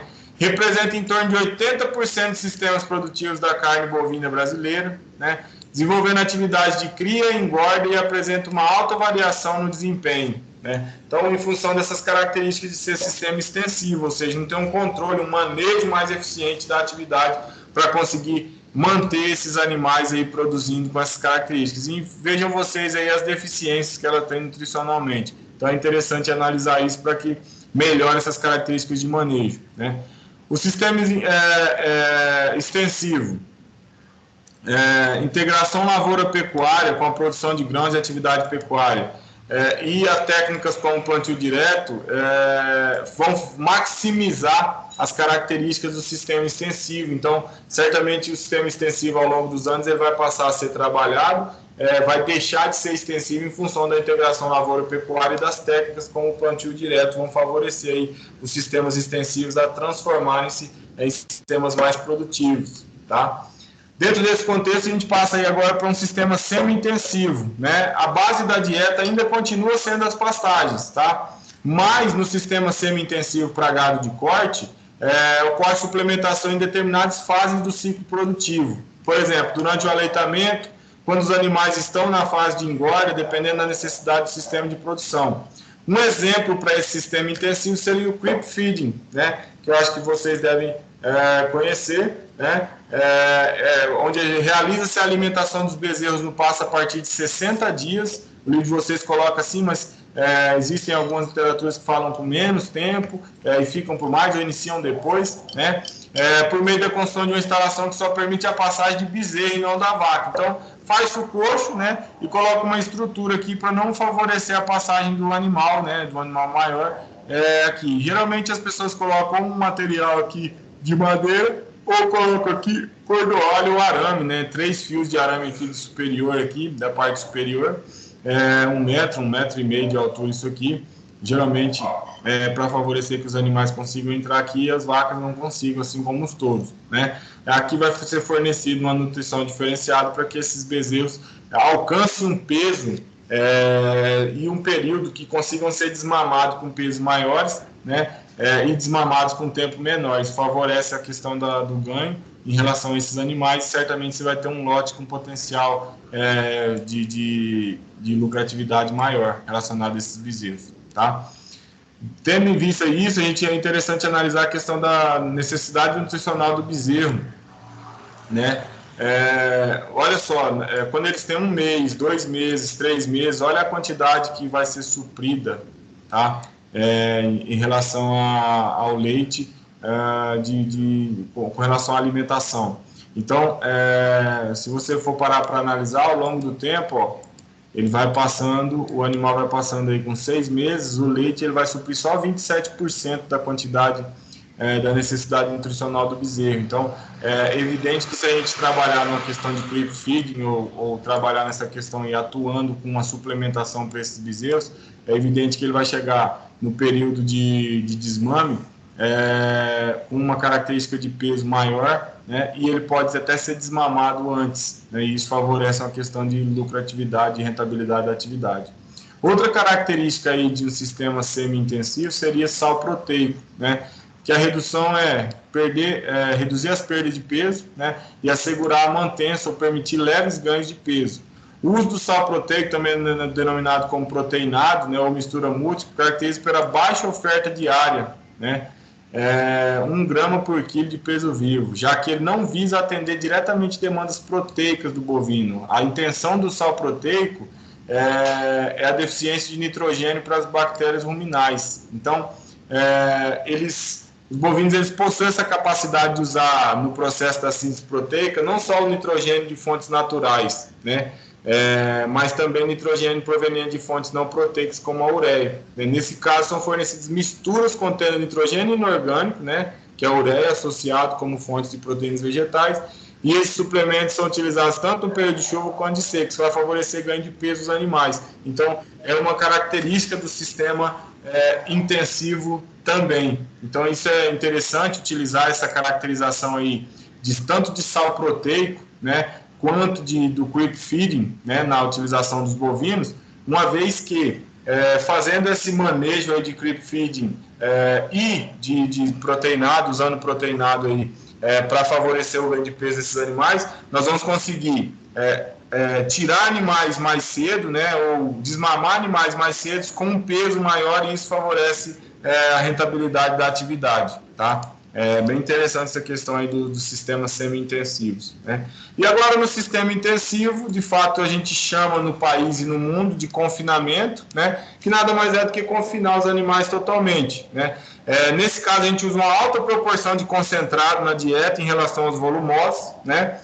Vai variar aí de 60-40 para 20-80, né? Vai depender de que características você quer de ganho de peso, né? E é interessantíssimo analisar essas questões nutricionais. Nós vamos fazer conta aí nas aulas futuras, mas se relacionando ao sistema intensivo de produção, é evidente que isso tem ganhado um mercado muito grande no país em função da grande procura, né, pela carne bovina do país, né? Então, concentrado, função, garantir ganho de peso, né? Rações são compostas de alimentos energéticos e proteicos, nas quais a quantidade oferecida varia de 2 a 12 gramas por quilo de peso vivo por dia, dependendo do quê? Da meta de ganho de peso. Nós vamos calcular isso nas aulas futuras, tá? Na aula que vem vamos falar de gado leiteiro nutricionalmente e depois vamos falar de gado de corte, né? De rações tem várias formulações, tá? O que a gente precisa saber é qual é o ganho de peso que eu desejo, né? Qual é a qualidade da minha pastagem, então por isso é interessante fazer manejo, né? Fazer a estruturação dessas pastagens ao longo dos anos, tá? Porque aí você sabe que você tem uma pastagem de qualidade, certamente você vai trabalhar com uma fórmula diferente de uma pessoa que tem uma pastagem totalmente degradada aí, tá? Dependendo da situação, as suplementações elas podem proporcionar ganhos de peso diário de 250 a 800 gramas, né? Por animal. Então, são características interessantes relacionadas a esses suplementos. As fontes de energia e proteína são de origem vegetal, podendo estar associadas com fontes de nitrogênio inorgânico, né? Então, energeticamente falando, são essas fontes que nos caracterizam aí dentro do confinamento. Qual é a diferença ou qual é a relação entre concentrado e volumoso?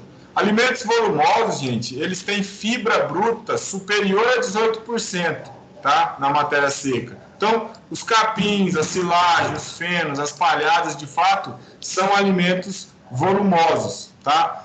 Alimentos concentrados são aqueles que têm menos de 18% de fibra bruta na matéria seca e são classificados como proteicos, quando tem mais de 20% de proteína na matéria seca, e aí entra torta de algodão, de soja, tá? São alimentos concentrados proteicos, e alimentos concentrados energéticos, que eles têm menos de 20% de proteína na matéria seca, né?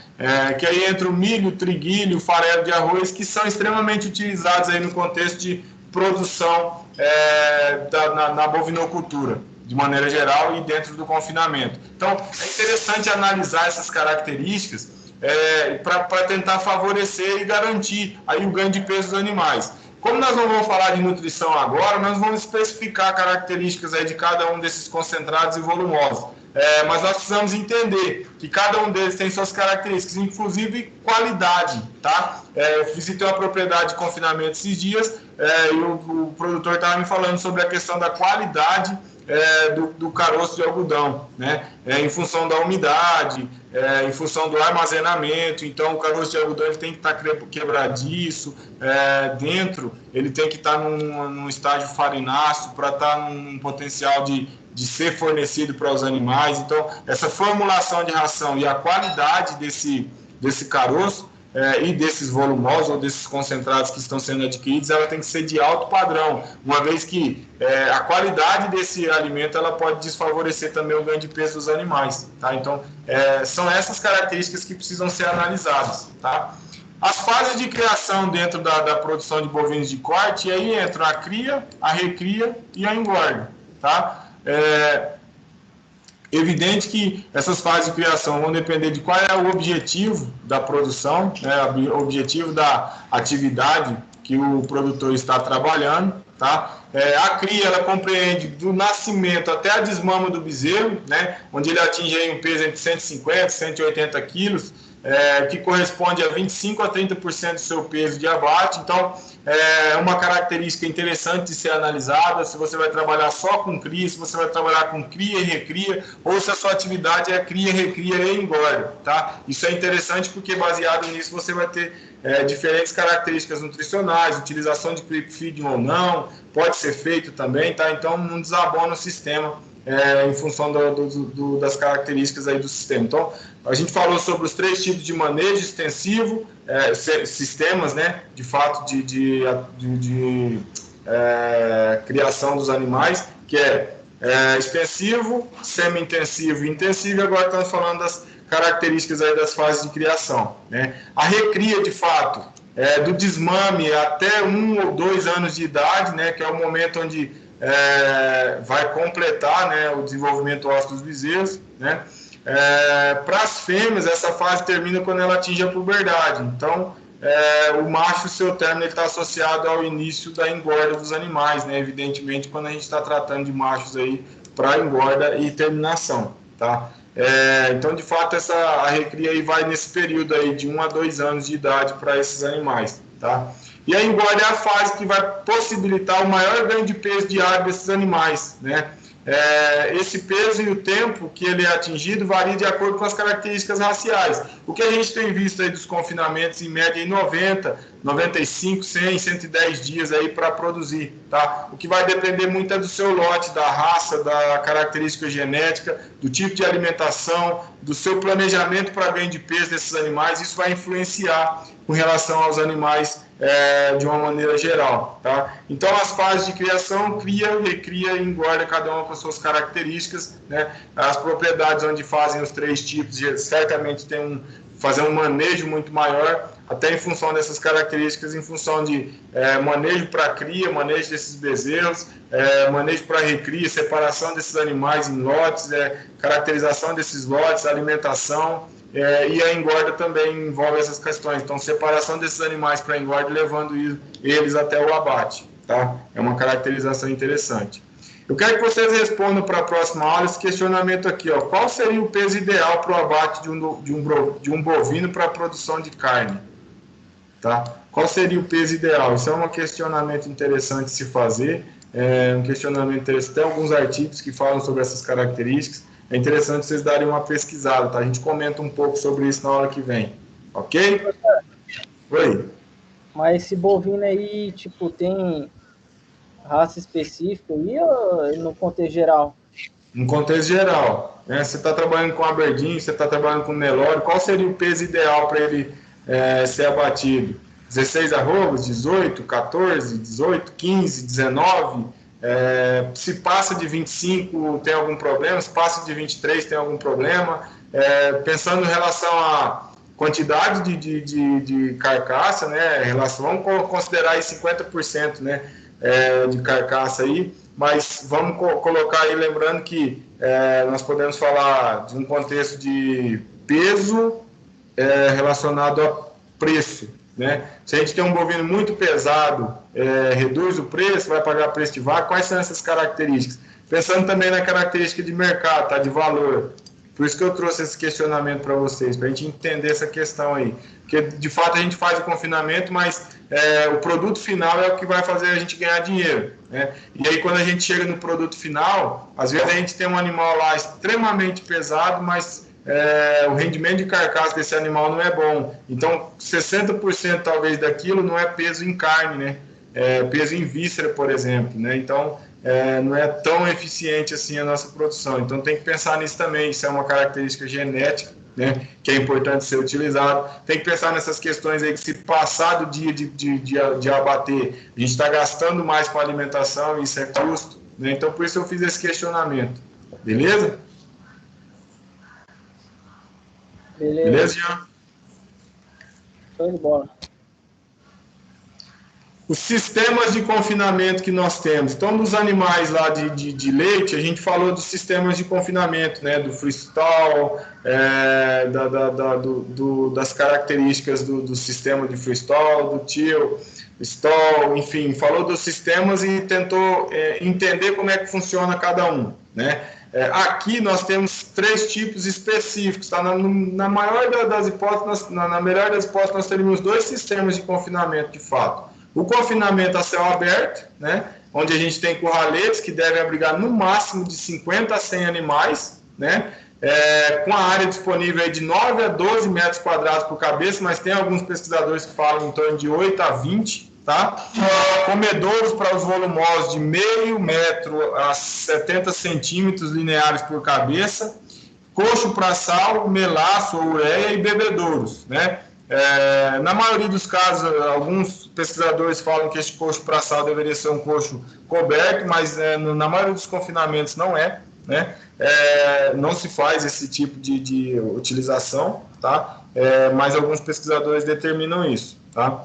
O confinamento parcialmente coberto, que seria semelhante ao de céu aberto, mas tem uma área coberta para os animais, sendo que essa área pode ser junto aos coxos. Nesse caso aqui, eu vou até mostrar um vídeo aqui com um confinamento bem interessante, mas que de fato é tentando favorecer um pouco mais o conforto. Hoje já se vê muito o pessoal utilizar a questão de sombrite, ou de uma área de sombreamento, uma tela de sombreamento, plantio de eucalipto próximo, para tentar fazer sombra.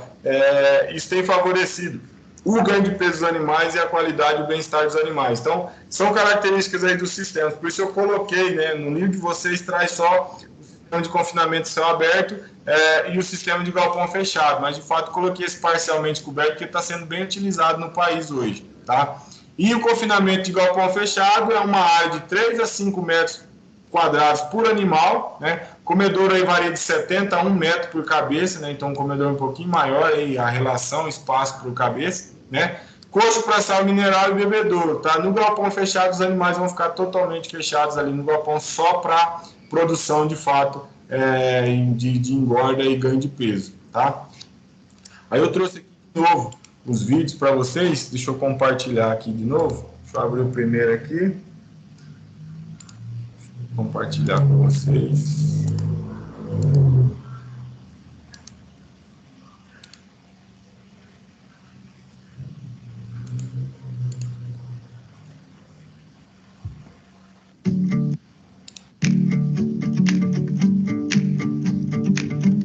Meu nome é Moisés Calixto Júnior, sou técnico confortante, normalmente estejos, né? Vocês aqui é um sistema de confinamento onde a gente não tem uma área nem aberta e nem um galpão fechado, né? Ele é um confinamento onde nós temos aí estruturas específicas aí que garantem, né, um local parcialmente aberto, né? Se vocês forem analisar...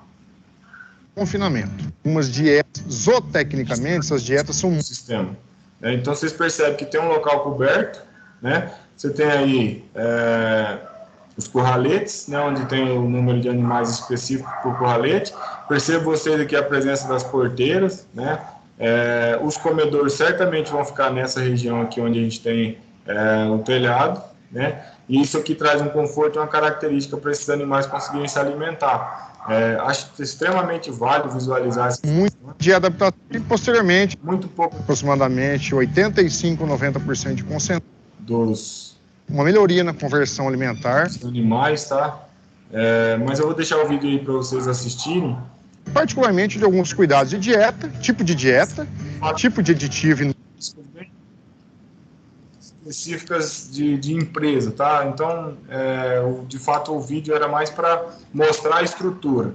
E agora tem outro vídeo aqui. Um minuto.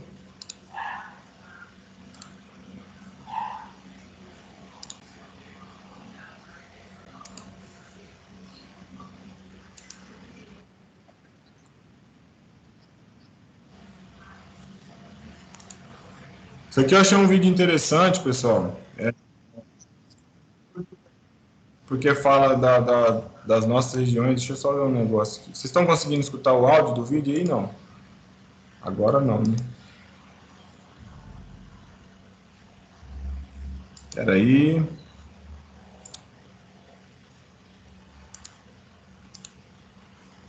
Se vocês não escutarem o áudio, vocês me avisam aí, tá? Ainda muito pequena se comparada à pecuária a pasto. A atividade corresponde a um sistema de criação de bovinos, onde os mesmos são alojados em piquetes ou currais, com área restrita definida. Desse modo, alimentos e águas são fornecidos em coxos, a fim de acelerar o ganho de peso do animal. O confinamento funciona como uma solução eficaz, diante das dificuldades por conta das condições climáticas, ou seja, o período da seca. A nossa reportagem se dirigiu cerca de 5 quilômetros da cidade de Guarantã do Norte, pela estrada da linha Fogo. Achei interessante mostrar para vocês aí, porque é uma situação do nosso estado, né?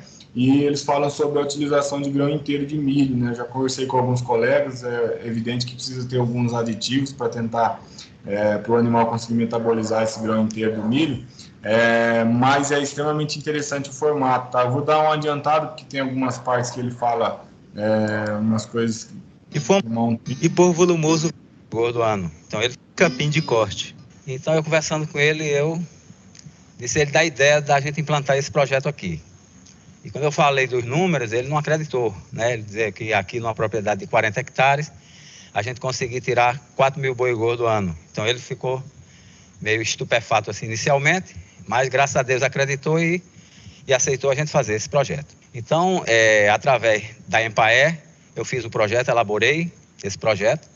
Foi levado ao Banco do Brasil, o banco aprovou, financiou e a gente implantou esse projeto. Diferente do confinamento convencional, essa atividade rende menor custo de mão de obra, necessidade reduzida de armazenamento de alimentos e mais uniformidade no desempenho dos animais, bem como a redução de custos em instalações e maquinários. Para essa atividade, não é necessário ter muita quantia de terra. No caso do seu Eurídice, a sua propriedade contém 35 hectares de pés de milho plantados. Dr. Jair explica o processo de confinamento por volumoso verde e mato de corte. A ideia dele é a seguinte: vocês viram aqui, vocês já foram ali no campo e viram que o tipo de alimentação daqui é diferente de todo confinamento que você já deve ter visto aqui no Mato Grosso, né?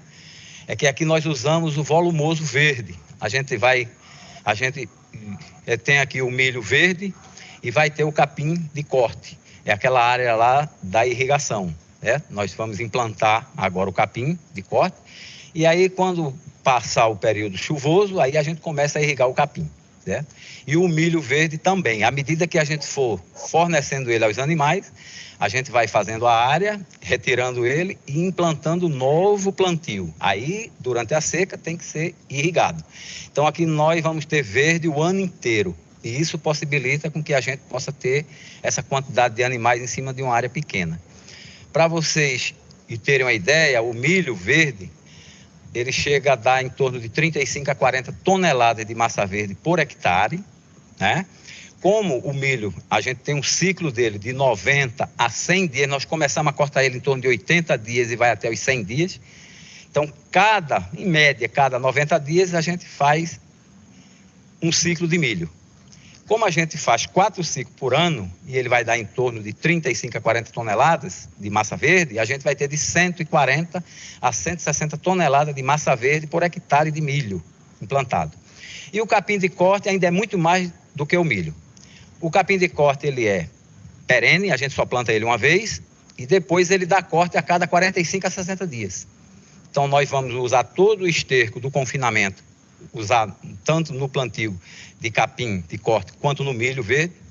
E aí o capim ele chega a dar até 250, 300 toneladas de massa verde por hectare ano. Essa é a diferença deste confinamento para os outros confinamentos que vocês conhecem aqui no Mato Grosso. Ele especifica também a diferença de custo em relação ao confinamento convencional. Enquanto nos confinamentos convencionais a gente trabalha em torno aí de 12, 14, 18, 20 quilos de ração por boi dia, aqui a gente trabalha com 4 quilos de ração balanceada e mais de 25 a 30 quilos de volumoso verde por cabeça dia. Então, o nosso custo de produção é metade ou menos da metade do que um confinamento convencional. Agora ele vai explicar os processos de confinamento por grão inteiro. O grão inteiro é o seguinte: na falta de volumoso verde, certo? Que tem muitas propriedades aí que não podem ou não tem condições de produzir o volumoso verde, ele pode engordar o boi apenas com o milho grão inteiro e mais um núcleo peletizado. Então a gente usa em torno de 85% de milho grão inteiro e 15% de núcleo. E com isso aí a gente pode dar, aí vai dar em média de 8 a 10 quilos por cabeça dia. Isso boi entrando com 12 arrobas e saindo em torno de 18, 19 arrobas num período de 90, de 60 a 120 dias. Mas normalmente, em média, a gente tira o gado com 90 dias. Aí, além do milho, só o núcleo. O núcleo, ele contém toda a proteína, ou pelo menos 90% da proteína que o animal necessita. Ele tem quase todos os minerais, vitaminas e aminoácidos. Então, ali tem a nutrição completa do boi. A vantagem dele qual é? Que você não precisa de mais nada. Você compra o milho grão ou produz o milho grão na propriedade e compra o núcleo. Então, você só com o milho grão e mais o núcleo, você engorda boi o ano inteiro. O sistema de irrigação é feito através de um avançado equipamento formado por um carretel de mangueira, que funciona... O que vocês acharam do sistema do homem? Vem meio desenrolado, né? Legal, né? Eu já tinha visto falar da utilização do grão inteiro de milho, inclusive eu acompanhei uma mudança de um sistema de confinamento lá em Rondônia. Um colega nosso, que infelizmente já faleceu também, mas ele trabalhou bastante tempo com a utilização do grão inteiro. O que eu acho que é bem interessante dentro desse contexto, tem que ser analisado, é a questão do custo. Mas vocês perceberam, cara, que ele colocou em 40 hectares, né? Então, 4 mil bois em 40 hectares, e ele tinha 35 desses 40 com milho, né? É fato que é uma característica a ser analisada, mas que às vezes a gente acha impossível dentro de uma área produzir, e é interessante analisar esses contextos aí. É evidente que precisa de um financiamento alto, de o banco liberar isso, de analisar a questão dos juros, de quanto é que você vai ter de lucro, né, e analisar todos os riscos, mas é bem interessante, eu acho bem interessante essa questão de ter ideias, né, sobre um contexto. Para vocês, enquanto profissionais, eu sempre coloco essas ideias, porque futuramente a gente não sabe onde é que vocês vão estar, e às vezes vocês, com a ideia dessa, vocês podem alavancar aí a vida de vocês, conseguir estruturar uma propriedade, conseguir fazer com que ela gere lucro e tenha retorno, né? Isso é interessante. Então, é bem interessante analisar essas questões, porque isso garante a vida de vocês, de fato. Por isso eu trago esses vídeos aí para demonstrar um pouco. Agora, de fato, nós vamos trabalhar uma questão dos exemplos aí em relação a alguns cálculos, tá? Se vocês, por acaso, não entenderem, aí vocês vão falando aí, ok? Beleza? Estão escutando direito aí? Estão conseguindo ver os slides? Tudo certo? Beleza. Olha só. Por exemplo, se você necessita dimensionar curraletes para engordar 200 cabeças de gado, tá? E cada curralete desse vai abrigar aí, no máximo, 100 animais... Então, deverão ser construídos 2 curraletes, certo? Certo, né? Eu tinha 200 cabeças, cada curralete vai abrigar no máximo 100, então eu posso botar no máximo 100. Então, eu tenho que fazer no mínimo 2, né? Essas instalações, elas podem ser dimensionadas a partir do comedouro que se deverá dispor para a alimentação dos animais. Lembra que eu falei do espaço para cada animal de comedouro? Então, se a gente for analisar lá, eu falei de 60, 70 centímetros, dependendo do tipo de característica, se for em galpão fechado, por exemplo, até 1 metro, então a gente analisa baseado nisso. Então, seria o comprimento da minha área, que seria a frente, ou seja, não necessariamente a frente, mas o comprimento onde teria coxo, né? Baseado no número de animais. Então, vamos basear nesse exemplo aqui, ó. Considerando que é necessário 0,7 metros lineares para animais, a gente tem 100 animais por curralete, certo? Então, a gente tem 100 animais em um curralete, vezes o 0,7 seria 70 metros. Ok? Até aí? Esse valor vai somar, né, com o da porteira, que nesse caso aqui ele deu uma porteira de 3,5 metros. Então, seriam 73,5 metros de comprimento do curralete. Correto? Para calcular a largura, considera-se a área mínima que precisa ser disponibilizada para cada cabeça. Por exemplo, se eu coloco aqui para cada animal, lembra que estava lá de 8 a 12? Ele chutou aqui 10 metros quadrados. Então, para cada animal, eu preciso de 10 metros quadrados. Se eu tenho 100 animais por curralete, vezes os 10 metros quadrados que eu preciso, no total de área, eu preciso de 1.000 metros quadrados. Ok? Então, para todos esses 100 animais, para um curralete, eu preciso de 1.000 metros quadrados. Né? Se eu preciso de 1.000 metros quadrados num curralete, e dentro desses 1.000 metros quadrados eu tenho aí 73,5 metros de comprimento, o que é que eu preciso fazer para conseguir encontrar o resultado final aí do tamanho da largura desse curralete? Eu preciso achar a largura baseada na fórmula da área. Então, olha só, divide-se a área total necessária pelo comprimento, previamente calculado, já que a área de um retângulo, qual que é a área de um retângulo? Né? Base vezes altura, ou lado vezes lado, ou comprimento vezes largura. Então, se a gente fosse colocar a fórmula, seria a área igual, vamos colocar comprimento vezes largura aqui, comprimento vezes a largura, eu tenho o valor da área, não tem? Que é 1.000 metros quadrados, e eu tenho o comprimento, não tem? Que é 73,5, tá aqui, ó, 1.000 é igual a 73,5 vezes a largura, tá? Essa seria a fórmula da área de um retângulo, né? Como eu não sei a largura, eu vou isolar ela, então a largura vai ser igual a quem? A largura vai ser igual a 1.000, né, que está desse lado, joga esse 73,5 dividindo lá, largura é igual a 1.000 dividido por 73,5, e a largura do meu curralete seria 14 metros. Então, eu teria um curralete aí, ó, de 14 metros de largura por 73, tá aqui já, ó, 73,5, tá? De comprimento. Desse 73,5, eu teria uma porteira aqui, tá? Daqui para cá de 3,5 metros, e esse resto aqui todo seria de coxo. E essa área aqui para os animais se deslocarem. Ok? Beleza? Alguma dúvida com relação ao cálculo? Tudo certo? Beleza. Tudo certo. Beleza, Jean? Beleza, de boa. Valeu. Então vamos lá, vamos para mais um. Agora do gado leiteiro. Tá? Em um rebanho a gente tem 250 vacas. Ocorrerão partes em todos os meses do ano. Tá? No entanto, para planejar a construção dos bezerreiros, a gente considera que os bezerros machos serão mantidos. E é preciso que se cogite a possibilidade de concentração de partes em um determinado período do ano. Tá? Assim, a gente divide o número de vacas por 10 meses, tá? E não por 12, porque aí a gente tem bezerreiros sobressalentes para manejar bem, para a gente manejar bem essa questão da concentração dos partos, tá? Então, em vez de dividir em 12 meses, que seria o correto, né? Basear, por exemplo, eu tenho 250 vacas, divido por 12, eu sei quantos partos eu vou ter por mês, mais ou menos, né? Mas pode acontecer uma concentração desse parto, então a gente divide por 10 e deixa aí sobressalente essa quantidade de curraletes aí que vai dar a mais, né? Você vai obter o número de partes esperados. Então, eu vou pegar as 250 vacas, né? E dividir isso pelos 10 meses. O resultado disso é evidente que é 25. Ok? Então, vamos parir 25 bezerros por mês, né?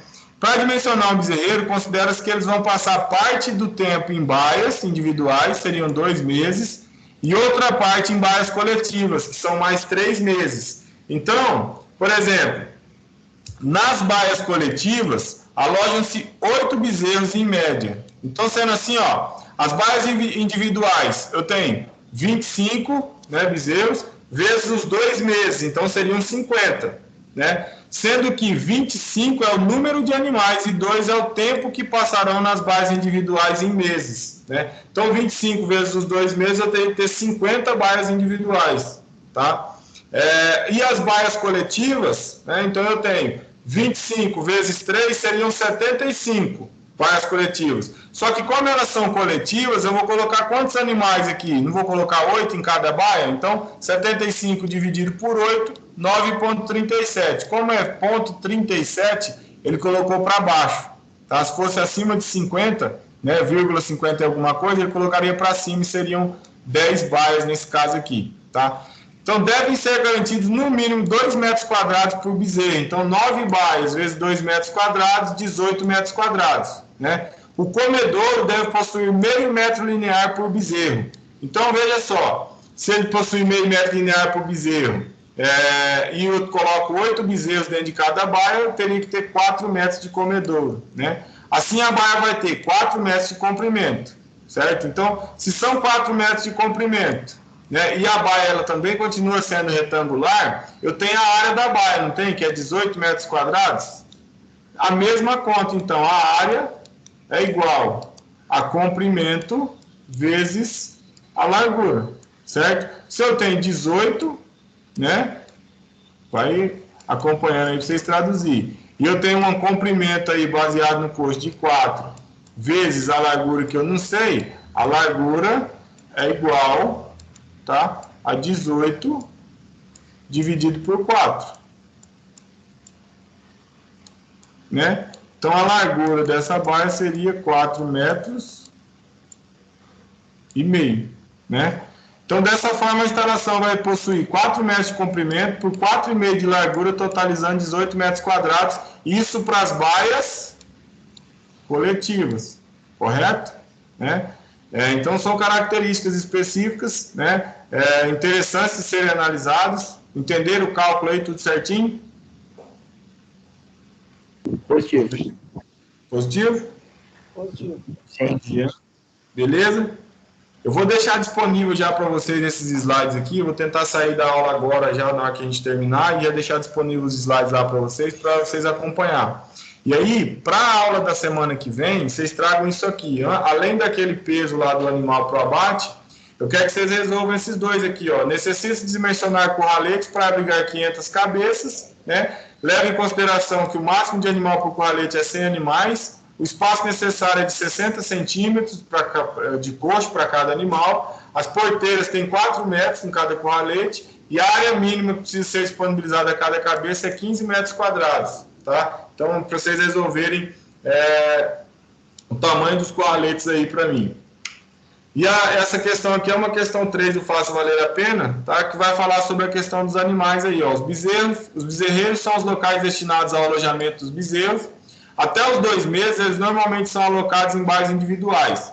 Depois, são transferidos para baias coletivas até os 5 meses de idade.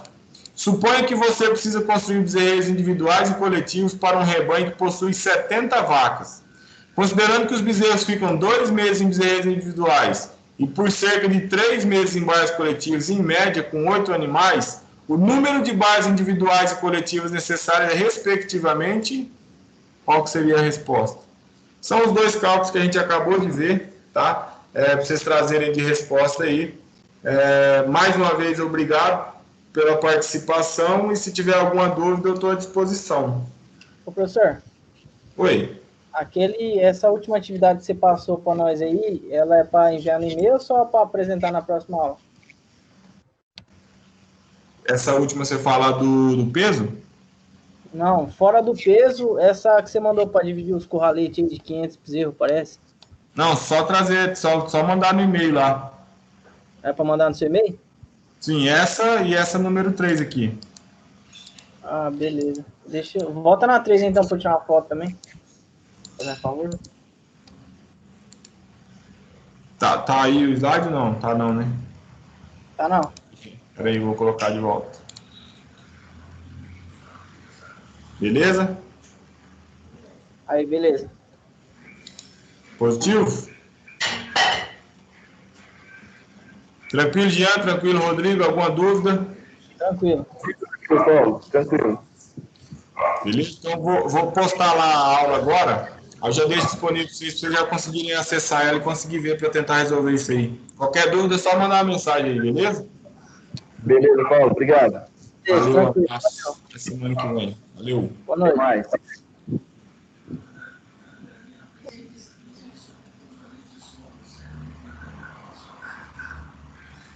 Fala, Fernando.